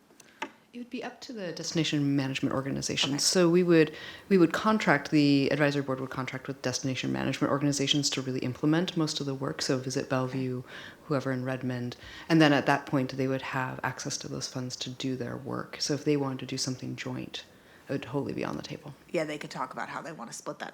Great. And to, I think it was Councilmember Lee's question, I was reading the ILA and I was also reading the statute, and it seems to me that if Kirkland or Renton wanted to join and create one in there and join ours, that there's nothing in, I'm not saying that this says it will do it, but there's nothing in here that would prohibit that type of change in the future. Am I correct?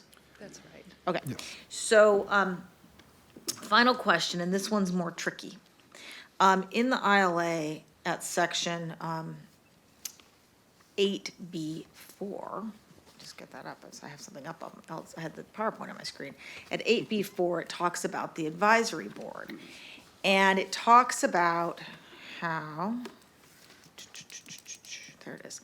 It talks about how the advisory board will, that the Bellevue City Council will be the legislative authority, that the advisory board will recommend the budget and any other policy any other policies to us, and that we can approve or deny, but we cannot alter. I did not see that limitation in the statute. It seems like this is a little bit more rigid than I might want it to be. So what is the genesis of this? What is the benefit? And could we flex it? So I know that this was an important element to our stakeholders. You're correct, it's not in the statute. But it is what has been currently recommended in the ILA. It gives that sense of, how do I say, that the stakeholder voice would be heard, that there wouldn't be like red line attempts to change the budget of the TPA, but that if council did have serious concerns, those could be voiced and the budget could be sent back to the advisory committee to take another swing. Yeah, this is the one part of this that I'm not totally good with. The state statute says the legislative authority imposing the charge shall have the sole discretion as to how the revenue derived from the charge is to be used to promote tourism that increases the number of tourists to the area, period. However, the legislative authority may appoint existing advisory boards or commissions to make recommendations as to its use, or the legislative authority may create a new advisory board or commission for that purpose. To me, it seems, I absolutely support having an advisory board. I want the people in the industry to make it. I just don't like the idea of tying council's hands. If we are the legislative authority, I want the ability to use our authority to do what the statute would allow us to do. So that comment aside, otherwise I'm all in on this, but I would like to rethink section 8B4. Thanks. Thank you, Councilmember. We will certainly discuss that with our stakeholders, but as Lori mentioned, that was one of the provisions that was very key for particularly our Redmond hotels. So we will definitely discuss that with our stakeholders and see if there is a negotiated meeting. Okay. Well, and actually one more question on the legislative, on the advisory committee. It says that it's equal number of Bellevue and Redmond reps. That doesn't seem quite right either, because if we're 2.5 times the amount of the Redmond, it seems like we should have at least 2 times as many representatives, but just a thought. Thanks. I'm not sure if we want to get into the business of determining that here at the No, council I'm level. just making. Okay, so I think the question that you brought up before that Councilmember Lee shared as well is a good one to bring back when you come back to it with it, the information. Okay, you done? I am, thank you. Okay, Councilmember Zahn. Yes, thank you, Jesse, Lori, Brad. You know, I too am excited to see this come.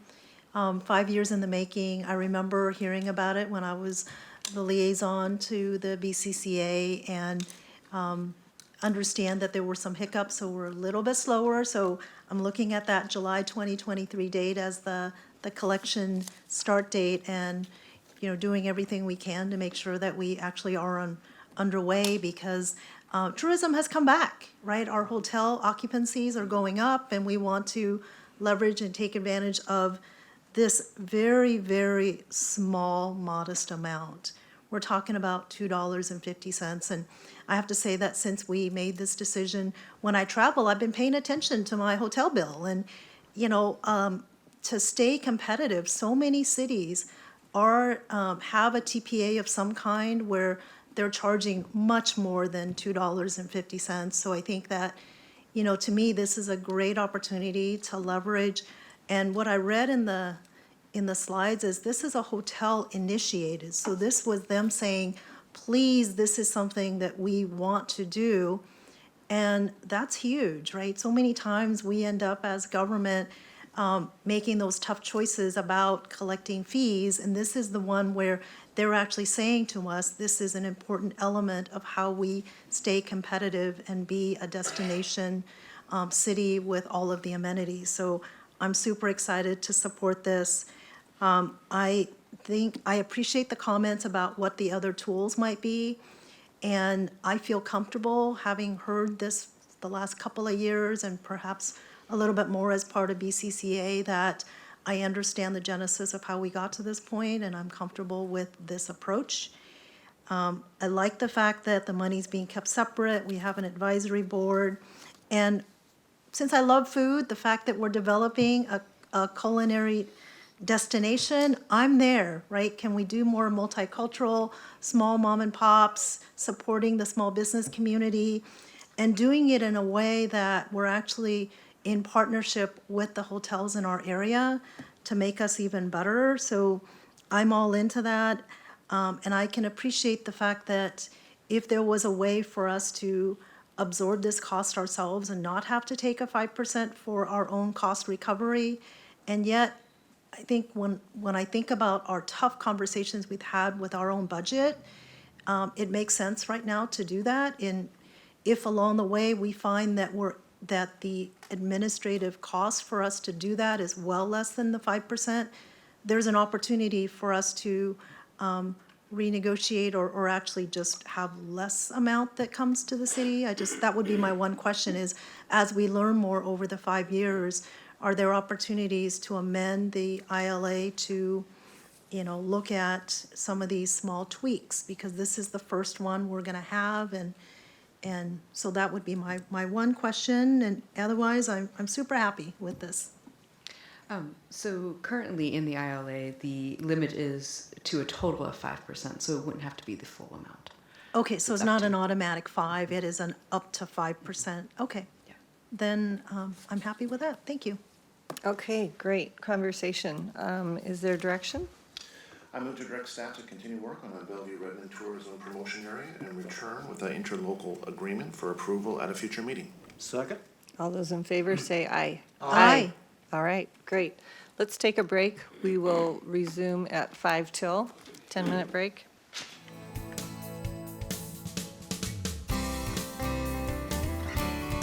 We have one more study session item, Mr. Miyake.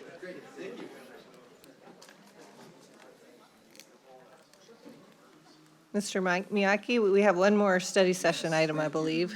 Council members, our final topic on the study session agenda this evening is the council's consideration of a public benefit rating system, also known as PBRS application the city received back in June of 2022. This was last before the council on September 6th, where council held a public hearing and discussed the application to enroll a portion of the property located in Broad Trails into the PBRS program. At that meeting, council directed staff to provide responses to questions, which are included in your packet, those responses, as well as do further outreach to the Broad Trails community and to prepare them for council consideration or resolution to approve with conditions the application into the PBRS program. Tonight, staff is seeking council approval or disapproval of the applicant's application. Joining us this evening is Nick Whipple, our planning manager of development services. To his left is Catherine Drews, Assistant City Attorney of the City Attorney's Office. With that, I'll hand it off to you, Nick. Great. Thank you, City Manager Miyake, and good evening, Mayor Robinson, Deputy Mayor Noonhouse, and Council. So we are here tonight to discuss the public benefit rating system application that was submitted for a property in Bridle Trails. This evening, we are asking Council consider adoption of the resolution to approve with conditions the Tamiri and Ostergaard application into the PBRS program. For our agenda this evening, we'll provide a little bit of context on the program, the PBRS program.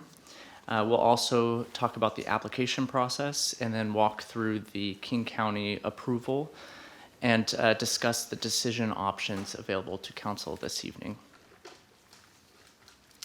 So to begin, about the Public Benefit Rating System program. So the Program is authorized under Washington State's Open Space Taxation Act, which is RCW 84.34. It was enacted in 1970. It's a voluntary program to provide resource conservation on private property in exchange for reduced property taxes. The program encourages the conservation of high-quality natural resources throughout the county, including resources within city boundaries to maintain important wildlife habitat, open space, wetlands, streams, working forests, and productive farmlands. The program encourages more land to be preserved as open space, which protects, conserves, or enhances a number of ecological functions and processes, such as soils, wetlands, groundwater, wildlife habitat. And depending on the property, there may also be opportunities for access to passive and recreation activities, such as walking, hiking, and bird watching. So in exchange for setting aside land on private property for open space, a property tax reduction is offered. So counties administer the program. They're authorized to develop and adopt public benefit rating systems. These programs use a point system to rate how a property's features and improvements meet the criteria in both the Open Space Taxation Act as well as the PBRS program. And King County has developed such a program. So for the Tamiri and Ostergaard PBRS application before the council, this application was submitted in December of 2021 to King County. City staff and King County staff began working together in March of 2022. In June, King County held their public hearing on this application and issued their approval. Now, before bringing this to council for public hearing, the city met their required public notice process.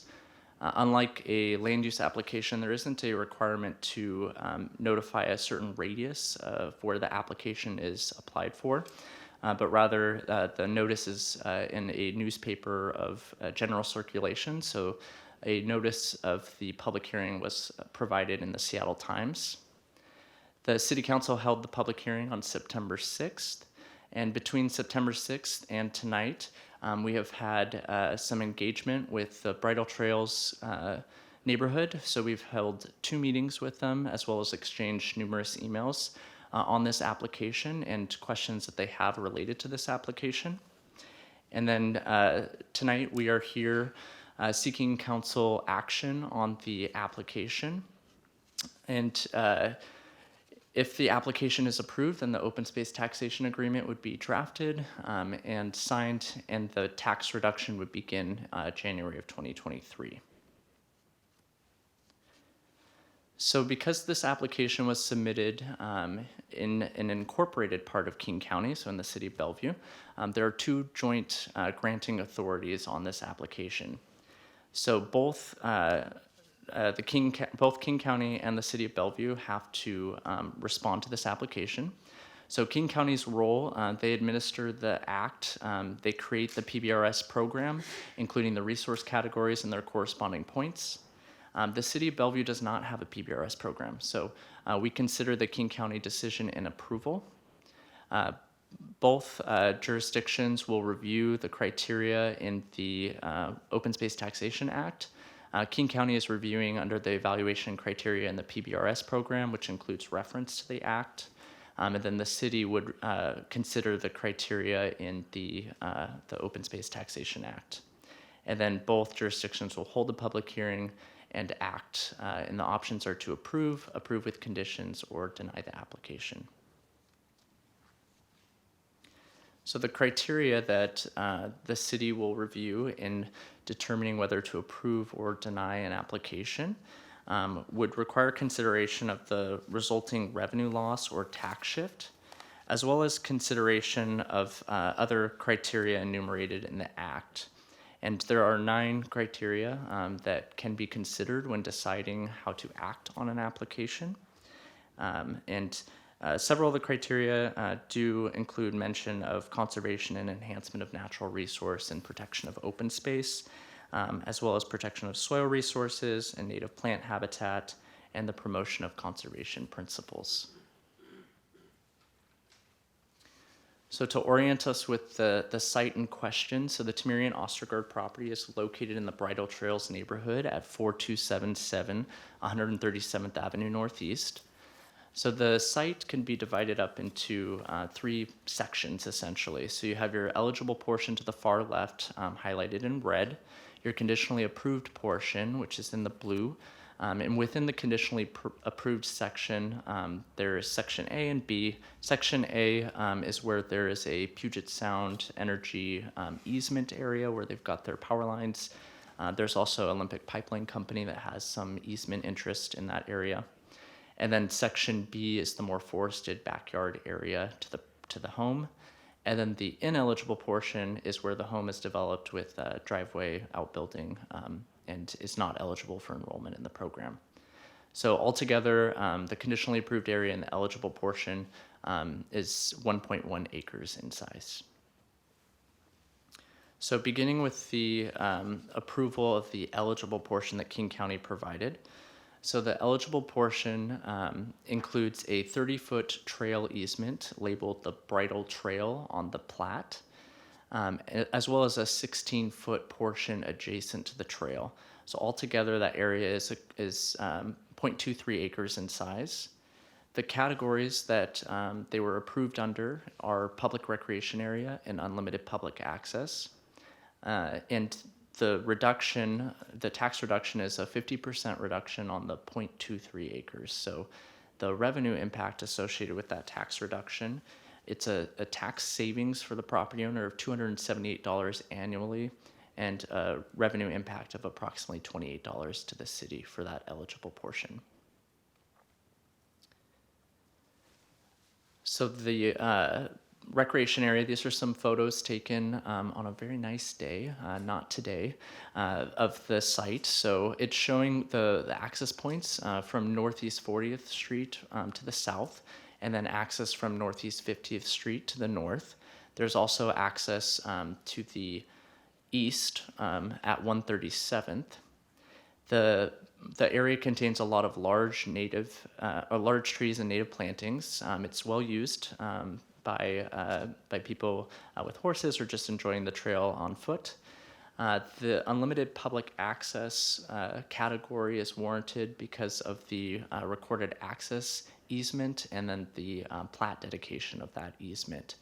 So the unlimited public access would allow for the public to use that without prior arrangements from the property owner. And with the multiple access points from city right-of-way, it is accessible and well used.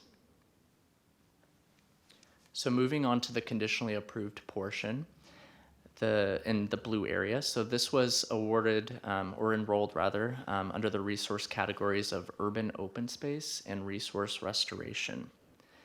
And the percent reduction for the property tax bill would be a 70% reduction. And what that would equate to is approximately $4,298 in tax savings for the property owner annually, and a revenue impact to the city of about $443. So the conditionally approved area is 0.87 acres in size, and then together with the eligible portion, a total of 1.1 acres would be enrolled at the 70% property tax reduction. The urban open space category, to qualify for this resource category, the area of land must be at least a half acre in size, and the area must conserve, enhance, or protect natural resources.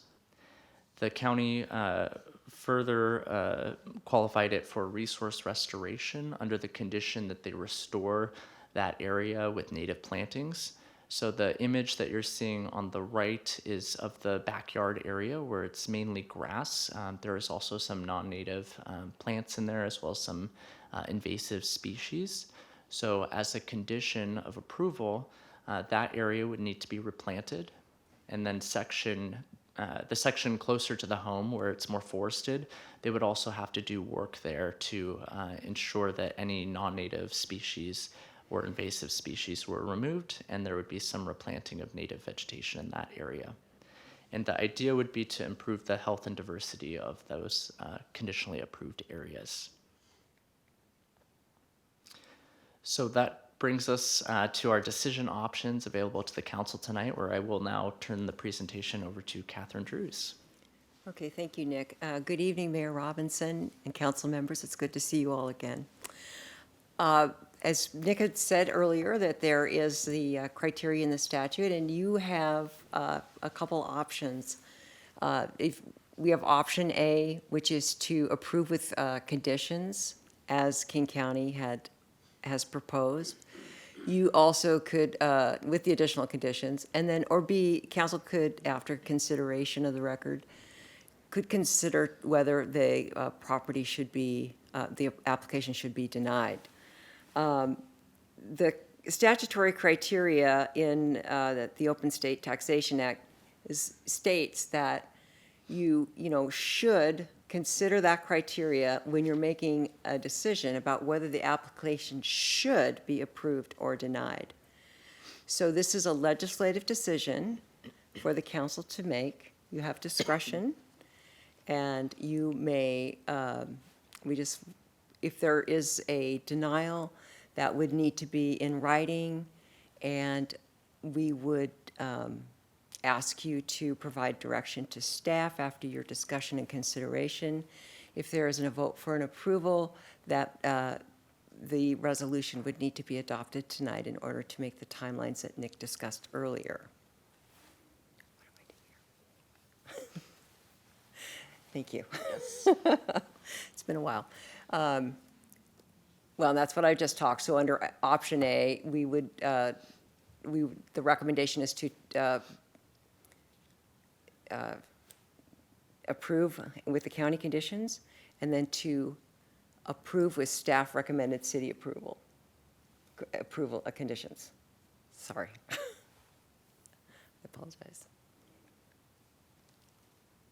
And option B, this is should you decide to, after consideration of the record and looking at the evaluation criteria, to deny, we would look for direction from you to provide findings and direct staff to come back with a resolution for the denial, and then that resolution would come back to the council for action at a later date.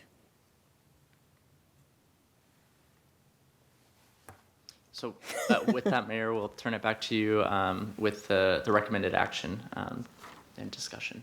Okay, thank you for that presentation. I'm going to ask my council members if we can limit our comments and questions to 3 minutes at a time, and then we'll go around as many times as we need to. So let's start with Councilmember Robertson. Thank you, Mayor. So I was looking at this and reading the legislative declaration in this chapter of the code, and I'll just read it. The legislature hereby declares that it is in the best interest of the state to maintain, preserve, conserve, and otherwise continue in existence adequate open space lands for the production of food, fiber, and forest crops, and to ensure the use and enjoyment of natural resources and scenic beauty for the economic and social well-being of the state and its citizens.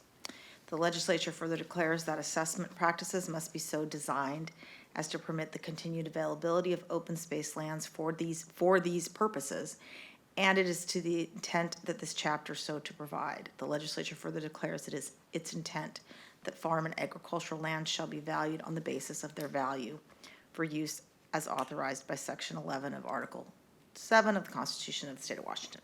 So I've been thinking about this, and the whole purpose of this act was to provide protection for open space lands for food, fiber, and forest crops, and to assure the use of natural resources and scenic beauty for the economic and social well-being of the state and its citizens.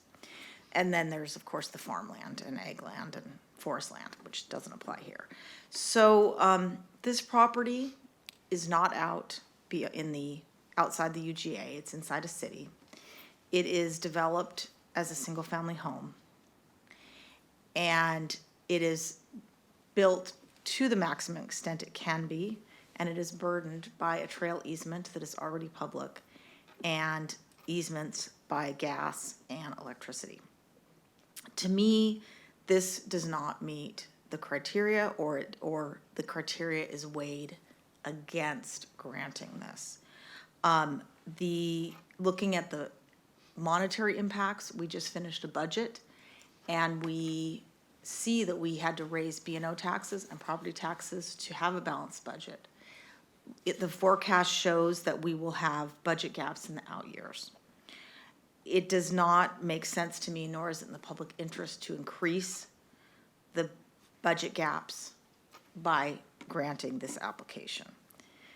The trail parcel already contains a public trail, and there's no proposal to enhance the trail or expand public access to, so this application does not, from my perspective, enhance recreation opportunities. It also does not protect streams, stream corridors, wetlands, natural shorelines, or aquifers, or protect unique or critical wildlife, as none of this wildlife species in this application are endangered, threatened, sensitive, or candidate species of concern by the Washington State Fish and Wildlife. It doesn't offer educational opportunities. It does not demonstrate that the proposal enhances the value of the public, of the abutting or neighboring parks, forests, wildlife preserves, nature preserves, or sanctuaries, or other open spaces, does not preserve historic or agriculture sites, and it does not preserve visual quality along highways, roads, or street corridors, or scenic vistas. There also is an absence of other factors relevant to providing benefits to the general welfare of preserving the current use of land. It's, as I said, it's fully developed and exists under the existing code as R1, which is encumbered by the easements. To me, neither the eligible portion nor the two conditionally approved areas weigh in the criteria such that they should be granted. I know we all want to discuss this. I'm happy to make a motion at the time to deny the application and direct staff to return with a resolution on consent to deny the application. But just looking at this and looking at the big picture legislative declaration, which I read, it's RCW 8434010 for those following along, it just doesn't seem to meet the whole intent of this chapter that was adopted in 1973. And I would recommend that we deny. Thank you. Okay, thank you. Councilmember Stokes, followed by Councilmember Zahn.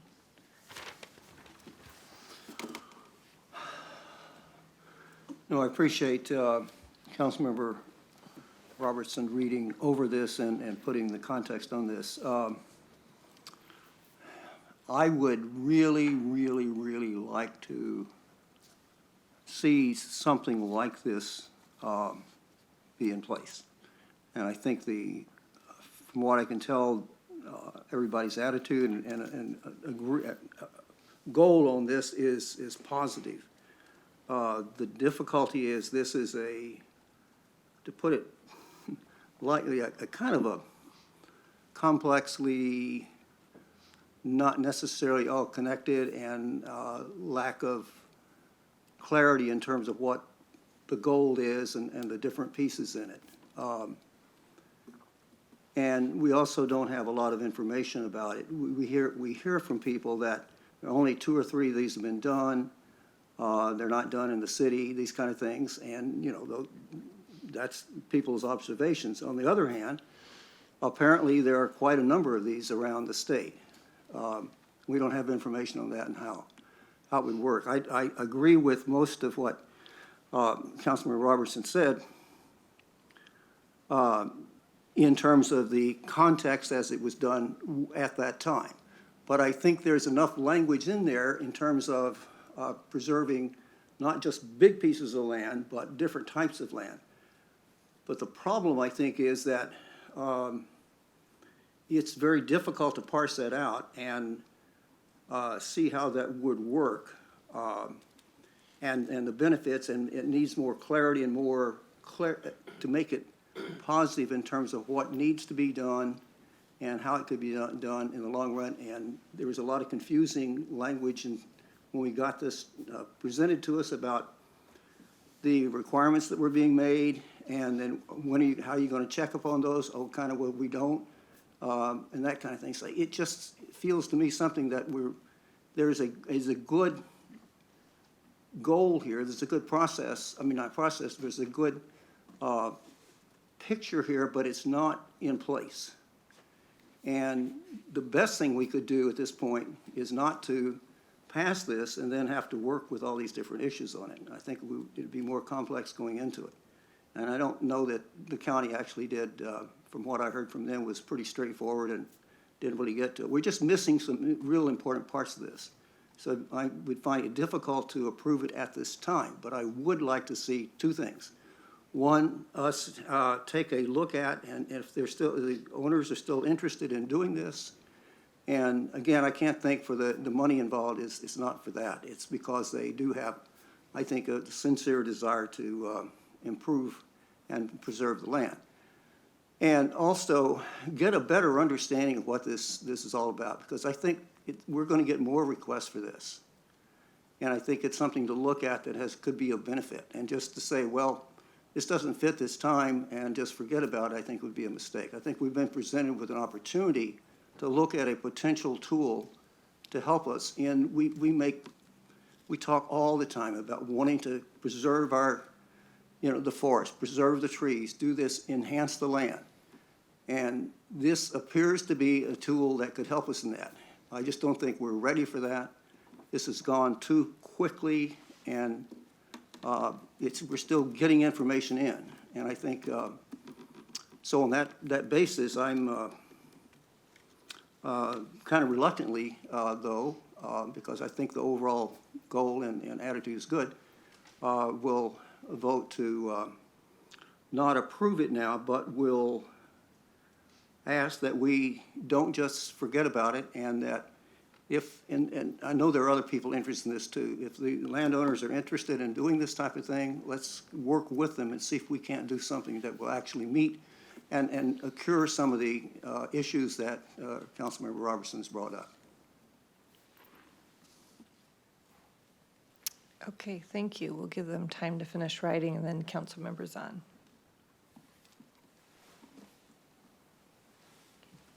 I'm just waiting for the pens to stop writing. Thank you, Nick and Catherine. I know that this is, there's a lot of unanswered questions still related to this. And so I think it's unfortunate that there's an urgency to having to have a vote tonight, because I think as a council, we've always been very thoughtful in our deliberation and consideration of things. And it seems to me that because we don't have our own PBRS program, we are relying on a King County program that we have not fully vetted ourselves. And so we find ourselves in this place where I feel like we absolutely have within our values of a city in the park, open space, preservation, tree canopy. So what the homeowner's trying to do, I think, is something that very much resonates with the city. Whether this particular program and the considerations of the criteria really fits that, I think, is where we're having a lot of angst. And to that end, I think for me, what I'm really trying to understand is, what's truly the urgency of having to vote tonight? Is there an opportunity for us to consider or look at what a PBRS program would look like in Bellevue, so that we actually have criteria that we have vetted within the council and our different, I don't even know what committee it would go through, maybe land use, and ultimately come up with something where we don't go through this angst as we have an application in front of us. With that said, I do see in here that the staff is recommending approval with 3 conditions. So I'm trying to understand, what does approving with conditions look like? It doesn't seem like we actually would have a point of final approval. It means that if we actually took the staff recommendation, it would be approved and it would keep going. And we would not have the opportunity to say, oh, these conditions didn't get met and therefore the approval is rescinded. So that is one question that I have related to this that I'm hoping to get an answer to. So Councilmember Zahn, thank you for your questions. For the question regarding just the timing and the request of council to act this evening, we can have Catherine kind of field that. There are some statutory requirements around processing of these application requests, so maybe Catherine can provide that information, and then we can talk about the staff recommendation? Yes, there are statutory requirements, and part of that issue is that there has to be, should council decide to approve this, vote to approve the application, there needs to be an agreement that is developed between the landowners, property owners of the county and the city, and that would need to be signed before the end of the year. So for approval process, that's why it needs to be done. For denial, again, it would be, there's not really a timing on that, but it's best to get, should the council choose to deny, that is taken care of by the end of the year. And then for your second question, Councilmember Zahn, could you just, I guess, restate exactly what you were asking I was for trying to there? understand the implication, if we did accept the staff recommendation of approval with conditions, does that mean that we are done with this as a council because that condition of approval has already been moved to, I guess, the staff to work with the homeowner to ensure that those conditions are actually met, or what does that mean? So if the council were to adopt the resolution, which includes 3 additional conditions recommended by staff, those conditions include some plan approvals by the easement holders, both Puget Sound Energy as well as Olympic Pipeline Company, plan approval by the City of Bellevue Development Services Department. We specify the permit process that we would require in order to review that application, or that landscape plan rather, and to issue an approval, or at least have some verification that the plans are meeting the intent of the program. And then the third condition would be to require the property owner to obtain any and all permits needed to actually implement the replanting plan. And in terms of after that resolution is approved, the open space taxation agreement is drafted, and those conditions are memorialized through that process. And the monitoring period would begin with the applicant at the time that they install the plantings. So the county does have a monitoring program that goes into effect after the plantings are completed, and it's for a 5-year period. After that, the county does ask that property owners begin to self-report on that application. But ultimately, this is a King County program. They administer the program. And so any kind of follow-up on those conditions would be completed by the county, not the city. Okay, so we would not actually have any more authority related to this if we voted that way? Okay, I was trying to understand that. And I think that at heart, the question here is, what public benefit are we truly getting if we are going to grant the tax waiver? And I would like to hear from the rest of my colleagues. Thanks. Okay, thank you. So, similar to Councilmember Robertson starting out, I don't think it meets the intent of the legislation either. And I know the applicant is present tonight, and I know he's a valued member of the community, and I want him to know this is not personal in any way, shape, or form.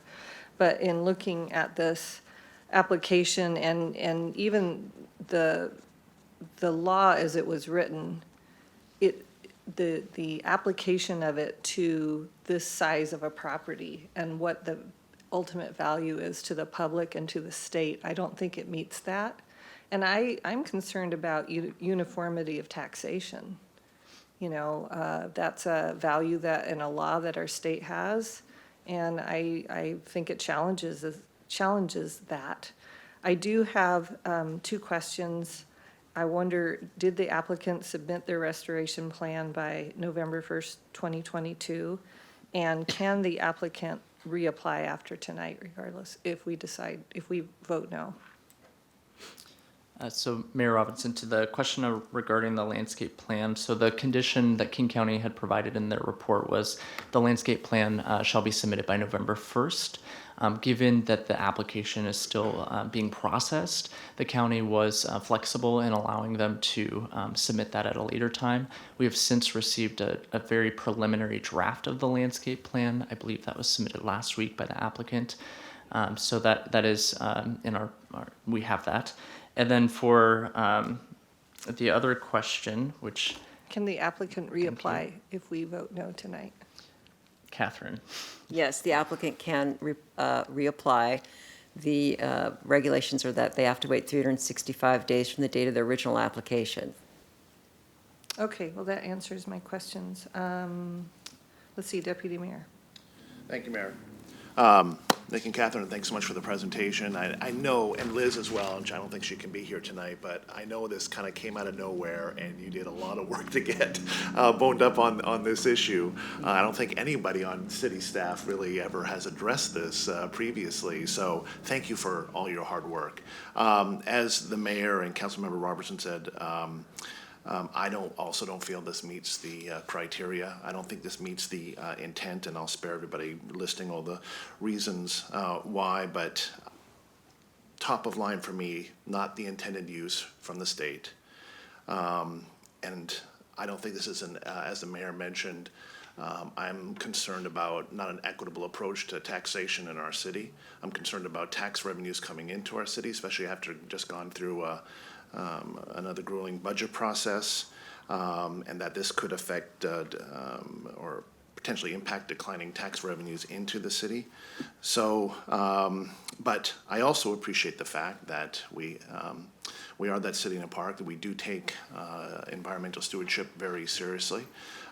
Maybe there is another path forward, but I don't believe that this is it at this time. And I fully appreciate the property owners bringing this forward. But you know, again, this is not personal. This is just I think the wrong path, and I don't think this is the right use of what was intended by the state. But the other thing that I wanted to mention, and I think it's equally, if not more important, is bringing up our outreach. You know, I know this is the process that we've done it, but in my estimation, putting an ad or a notice in the Seattle Times is not good enough. City Manager Miyake, I just put an email together, and we'll email you shortly, but I would love to get staff's help in creating a better formal process for outreach, which includes, one, notifying if there is a neighborhood association, notifying that neighborhood association. And two, have a better formal process for alerting the neighbors or residents in that area, be it 500 or 1,000 feet, and I'm not sure what that distance looks like, but we need to formally direct mail or email them to ensure that they understand what's happening in their neighborhood. Being on this council for 5 years now, I've heard this pop up time and time again, and I still don't think we have it right. So I would really like to see us change this process because I don't think it's working. I truly don't. And that, again, that's nothing, no reflection on this or on you. It's the process it is right now, so I understand that. But I just feel like, especially from what we heard from Loretta Lopez tonight, we need to address this because we do so much work doing community development and helping these neighborhood associations and helping residents be a part of this city, and then a big issue does come up and they do want to engage with us, and then what happens? They either don't hear about it or they're not getting the information that they need. So would really like to see us address that in some way, shape, or form. So, but thank you again. So I forgot one thing. Would you indulge me and let me finish the one comment I left off? One good example of this legislation, of use of it, is in San Juan County. So currently, a nonprofit and the county are purchasing vast farmlands in the San Juan Islands and preserving them, and they're using this legislation, and they are renting out the farms to farmers so people can still farm them, but it prevents them from being privately developed. So that is one good use of this legislation. Okay, go ahead. All right, thank you, Mayor. So I just have a few or maybe a couple of questions just to clarify some of the comments that have already been made by the council members. Two specific that come to mind for me are the public benefit and doesn't meet the legislative intent. And given that those are pretty core to the system, and you made a recommendation to proceed. Can you just speak to how you resolved that? Came to an understanding that there is a public benefit and that it meets the legislative intent.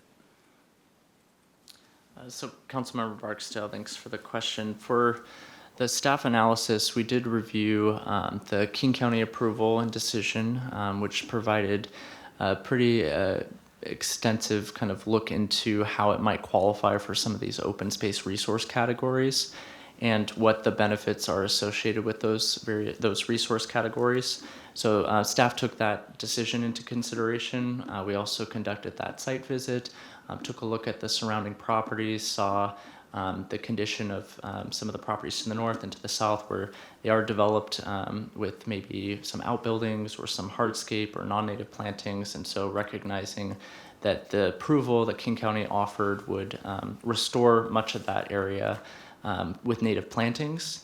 And then taking a look at the criteria in the act as well, understanding some of the criteria really get at preservation of open space and high valued open space. And so seeing what the applicant's intentions were there and how they were qualified under those open space resource categories, staff had felt that this could be approved based on some of those criteria. There were certainly options that we had wanted to bring to council in terms of how you might want to decide on this application with the 3 options that we had provided on September 6th, and again this evening to approve with conditions, or deny the application. And also just to talk about some of the public benefit for the portions that's not publicly accessible. There was some look into some of the comprehensive plan policies and council priorities. I think some of you mentioned that tonight on the dais, just with the value that we place on open space. So with that in mind as well, there was some judgment that this could be approved based on some of those considerations. Got it. So just to clarify, if this doesn't get approved, the property owner could still build something, even if it's not, it wouldn't have to stay open space. They could put, like, I think you mentioned, like a small unit, outhouse, not livable unit, but they wouldn't necessarily have to keep it open. Is that correct? So if the property owner was not interested in enrolling in this program or didn't have kind of the plans to revegetate that meadow area, they could certainly use that land for other purposes that would have to be kind of in compliance with whatever the easement holder conditions might be. But they could certainly use that for something other than a natively vegetated area.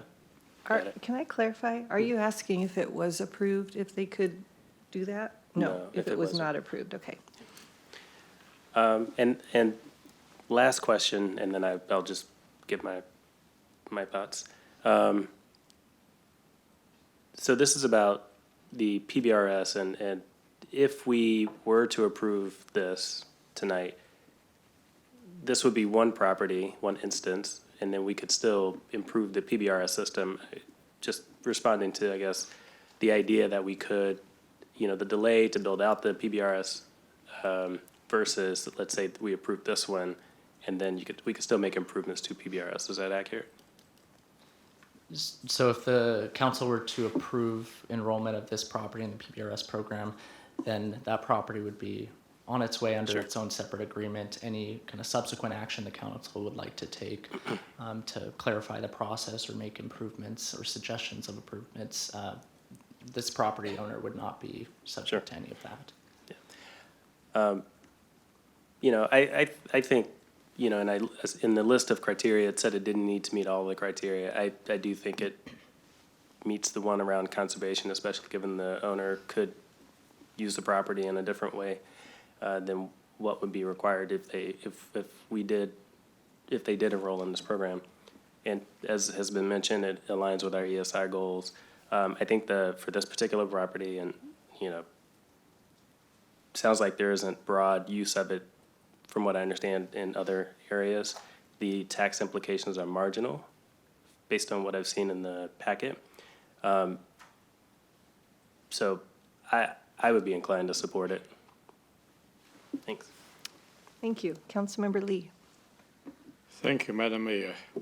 I want to acknowledge the applicant's good intent of, trying to preserve this piece of property, for the benefit that, the applicant mentioned.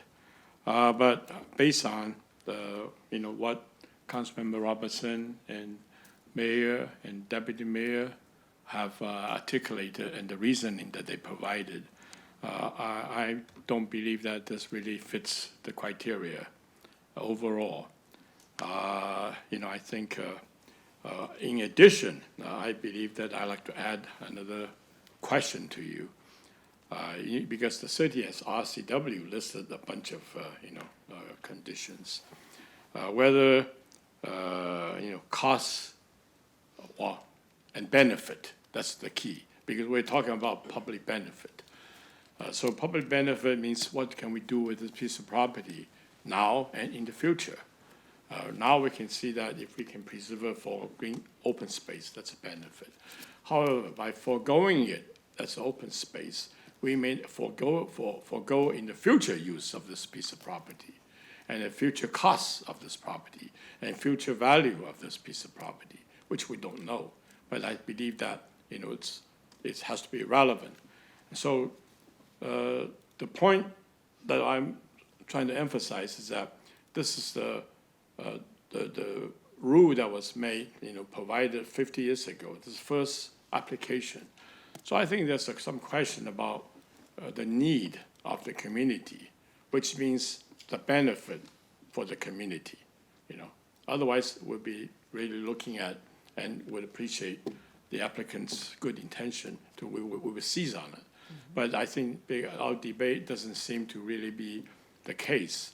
Like the deputy mayor mentioned, that may be a different path to accomplish your good intention. Such as maybe other things you can think of. You have the right, you have the will, you have the flexibility to want to do whatever you want to do to preserve this property for the intended purpose, which is something that, we appreciate you can do. But based on what's stated, I would say, I would not be able to support it, but I still would like to have you answer the question. In the future consideration, if we do have this kind of application coming back, what is, I would like to know cost-benefit analysis. The benefit means what does this piece of property present to us now in the future that we may forego by making this decision. Not as a city program that's deliberated, extensively, we know what we want to do, but as a single use, that may prevent us from doing a program, that's programmatic, the city wants to do, city provides us a study, and we have a plan to implement it. So it will be compatible, will be relevant, to the benefit for the needs of the community. So I would like to maybe you think about that a bit in your future consideration, whether they should be one of the criteria. So I'm hearing an interest in looking at what this program could be in our city. And so maybe at our retreat, our next retreat, we can bring that up and decide if that becomes a council priority to explore that further. I'll take a motion. Councilmember, did you want to say more? Did you already talk? Well, I thought we were going to go around, so I stopped speaking. I gave everybody 6 minutes, but we'll go back around. Councilmember Robertson, do you have anything else you want to say? I just have the motion. Okay, Councilmember Stokes.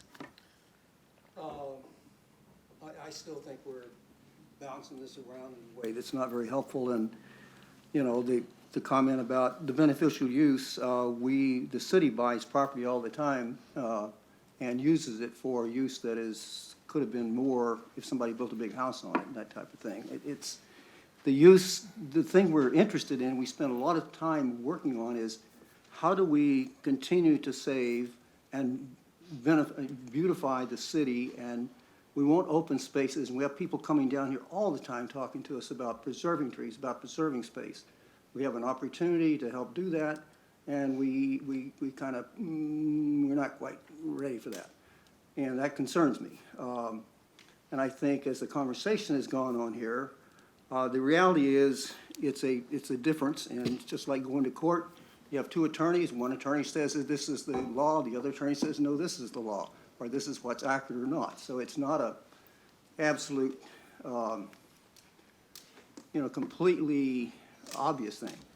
So I do think the best thing is probably, because I would like for the council to really understand, and I don't think we really do totally, what this is and what it could be, and move it forward.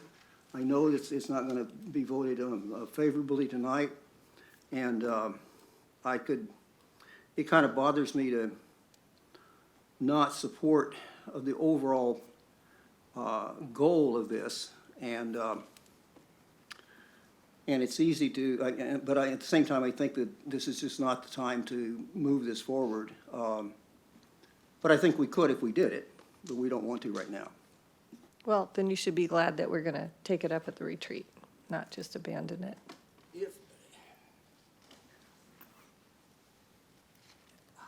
If we sincerely do this, we talk, we generally carry through.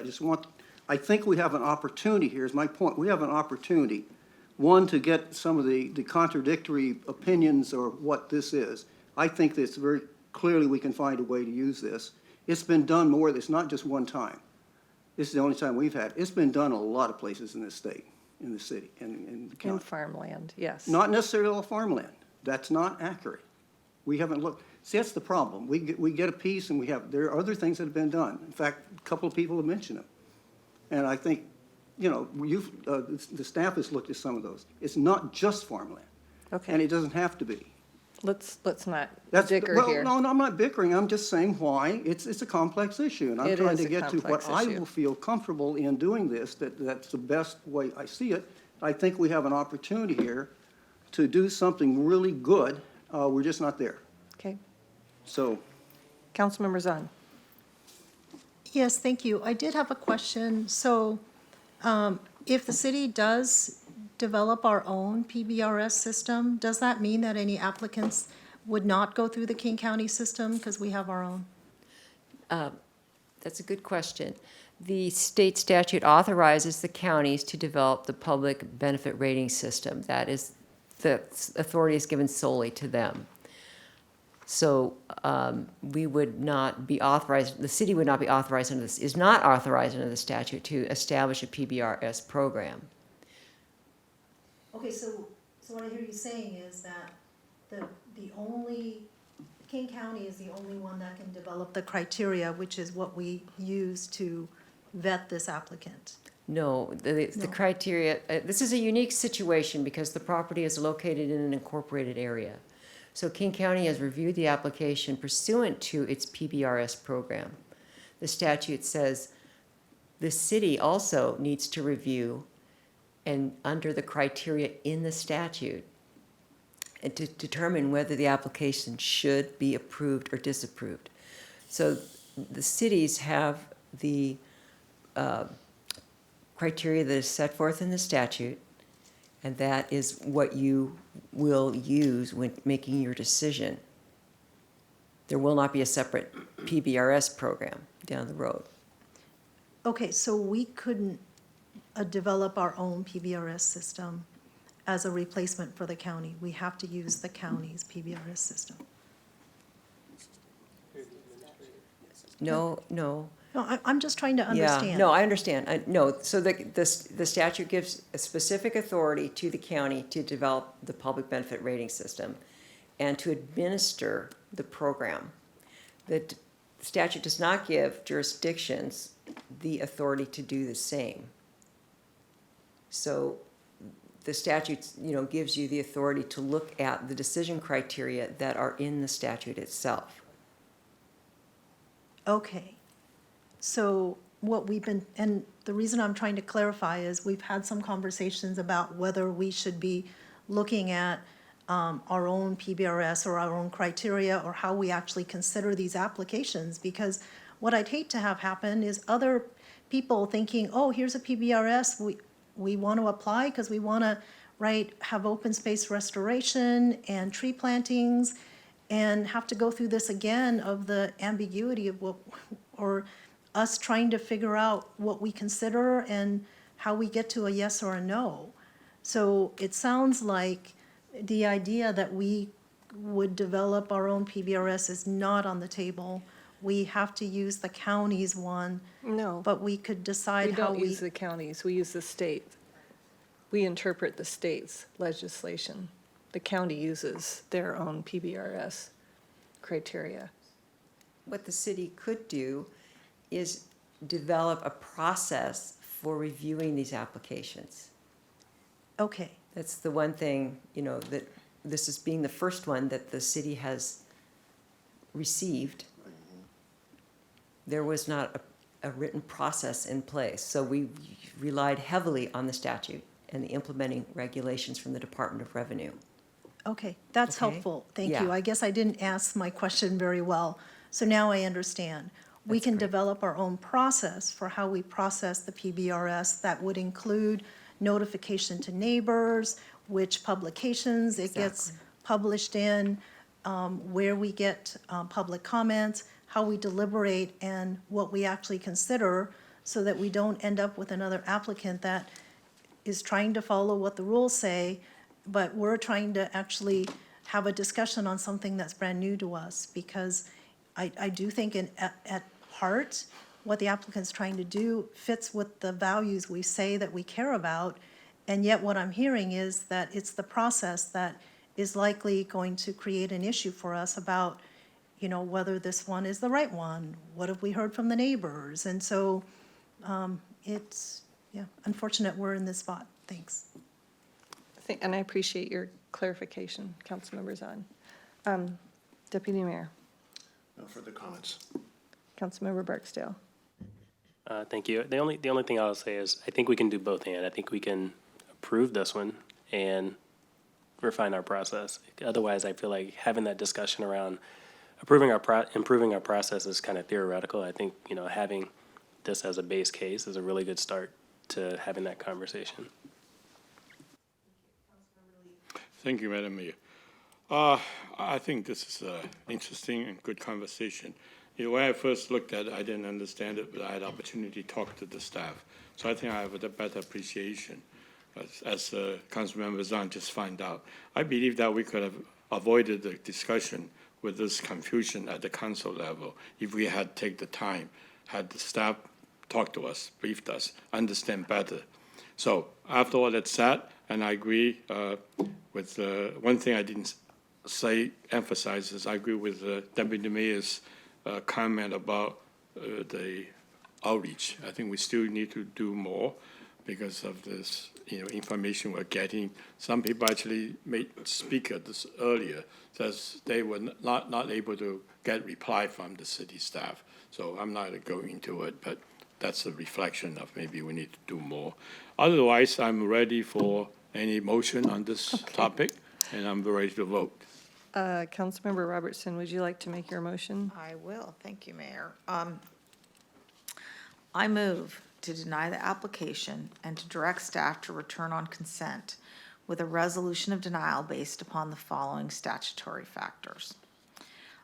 The impact that this will have on the city's budget in light of the city's budgetary process that we just went through and the structural budget cap that we have that is projected in the future.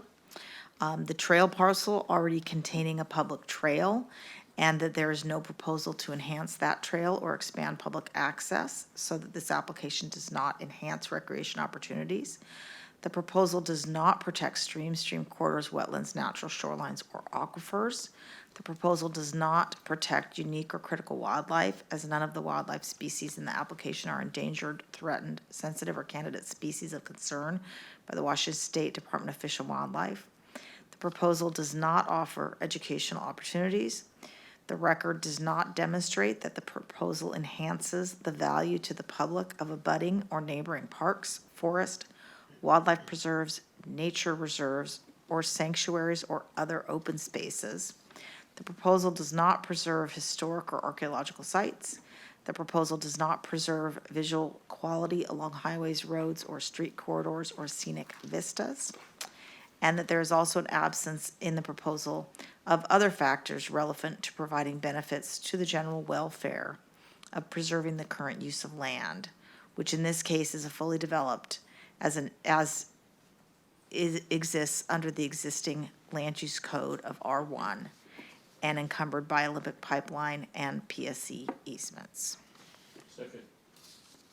All those in favor? Oh, yeah, Were we allowed to make any amendments, or are we just? you bet. No, we can, well, I'd prefer, well, let's see. There's a lot of items in that list. Yes, there were. I was listing off on the criteria and statute.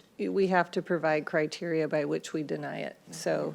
I understand. So I'm asking whether there's an opportunity for an amendment, because I don't necessarily agree with every single item that was put out here as the reason for a denial. Well, let's see, can we make the motion without the criteria, and then we can submit the criteria we think should be included in the denial? Or do we need to do that part and parcel? We need to do that part and parcel. It needs to Okay. be on the record. Okay, so if you're changing the criteria to deny it, but are you going to vote for the amendment with the change, do you think? Or are you going to vote against it anyway?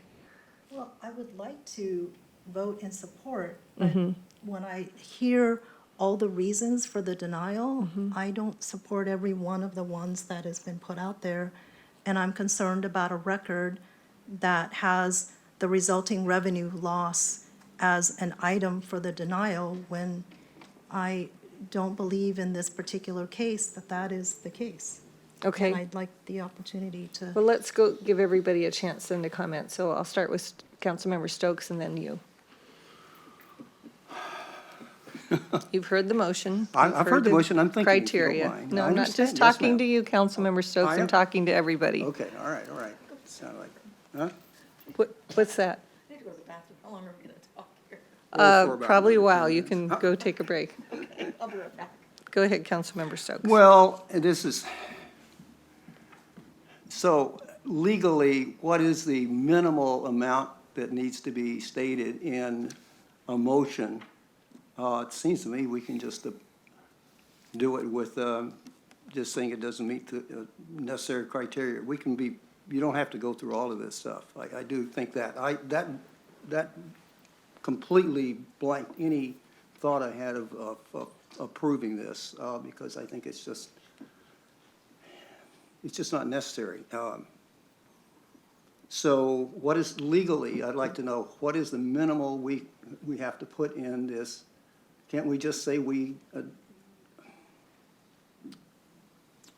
mean, we made it awfully complex in this whole Well, discussion. here's one thought that I have on this. Councilmember Robertson, I think was, tell me if I'm wrong, responding to the county's PBRS criteria that was created. And I think that if we're going to deny it, we should use the state's criteria, not necessarily theirs. What do you think, Catherine?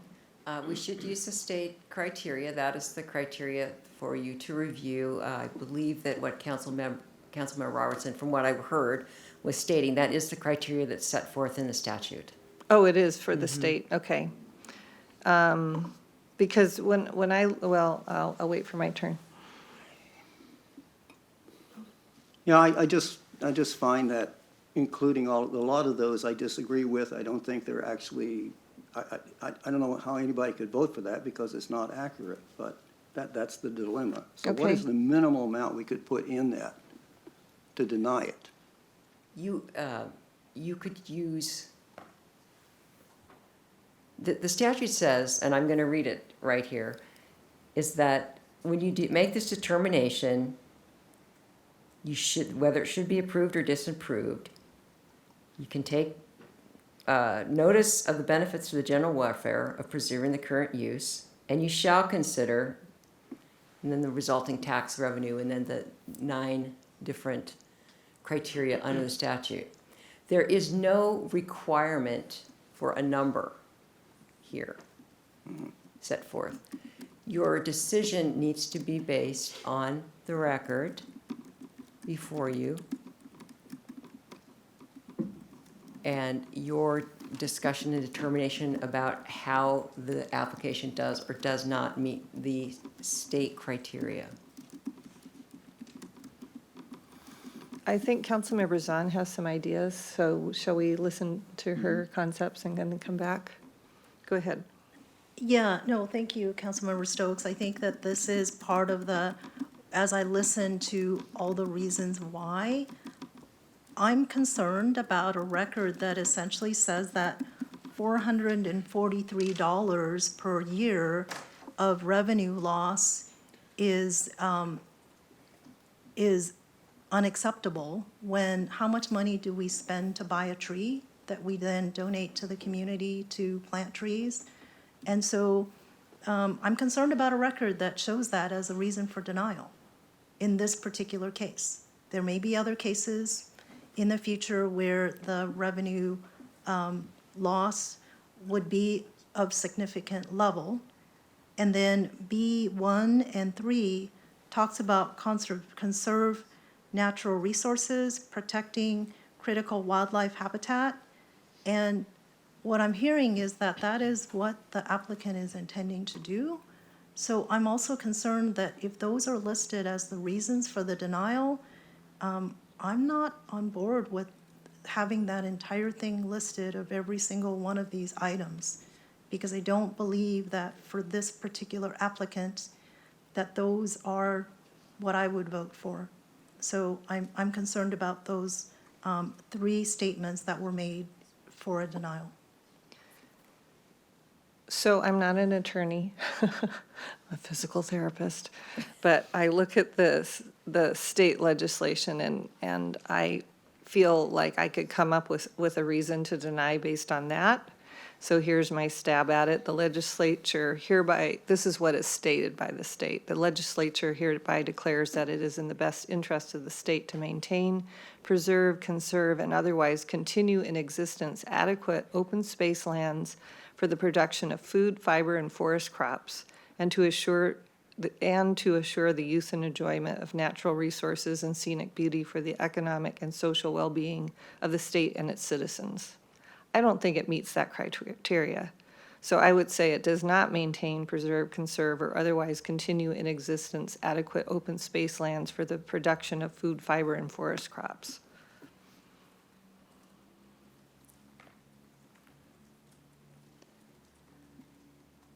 So getting back to the criteria, the requirements for denial is that we state our reasons, you state your reasons in writing, and that based on the record. And so I believe you can look to the legislation.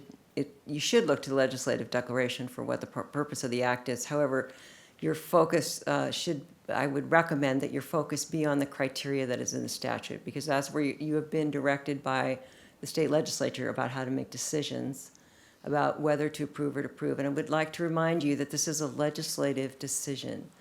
It's, and you have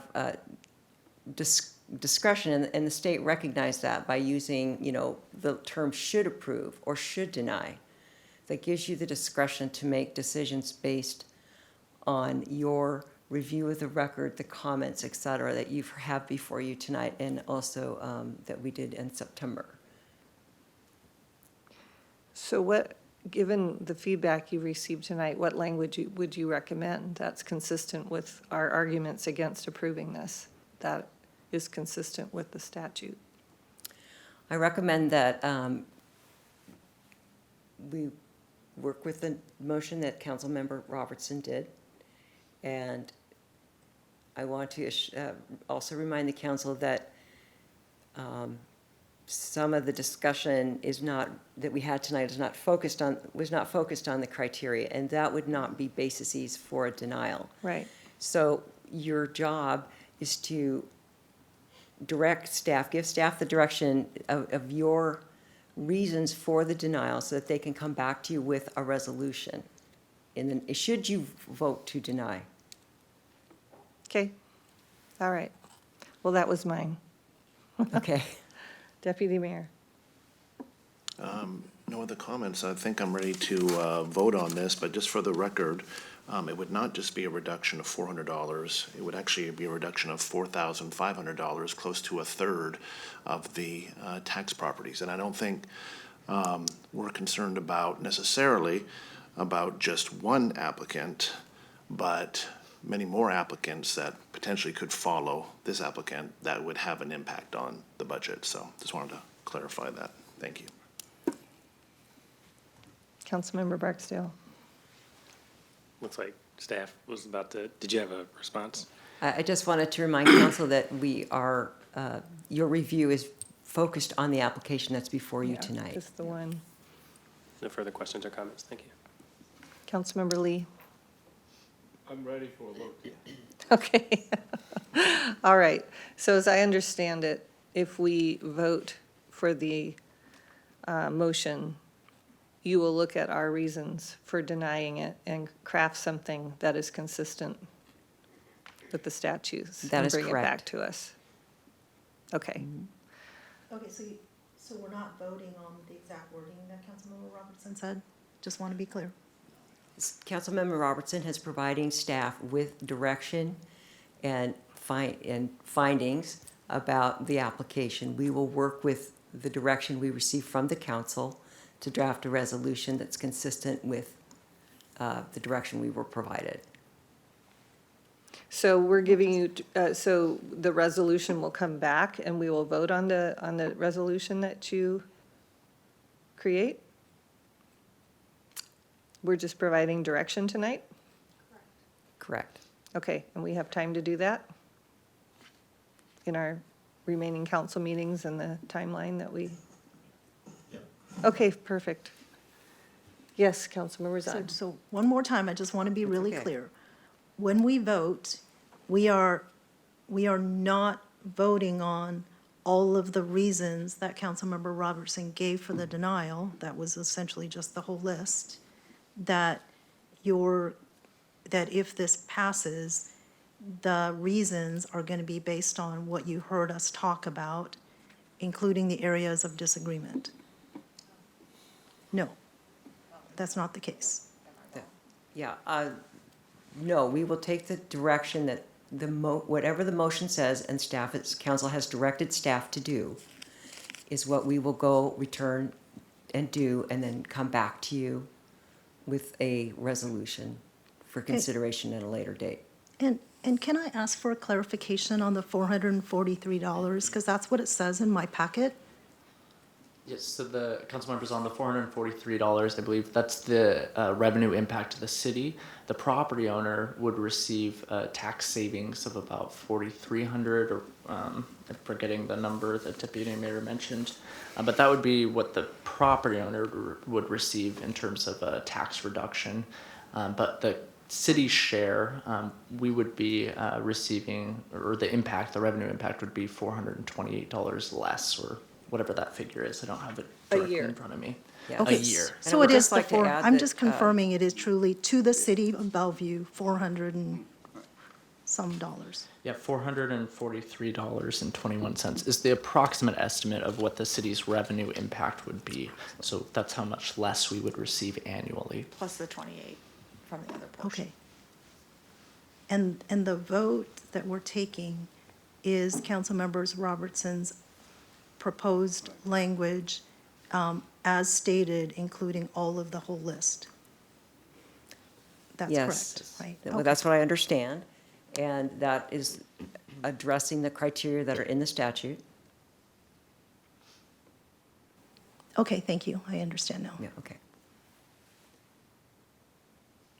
All right, are we ready to vote? All those in favor say aye. Aye. And all those opposed? No. Okay, so 4-3. All right, thank you for the good discussion tonight. I really appreciate it. I think we are adjourned.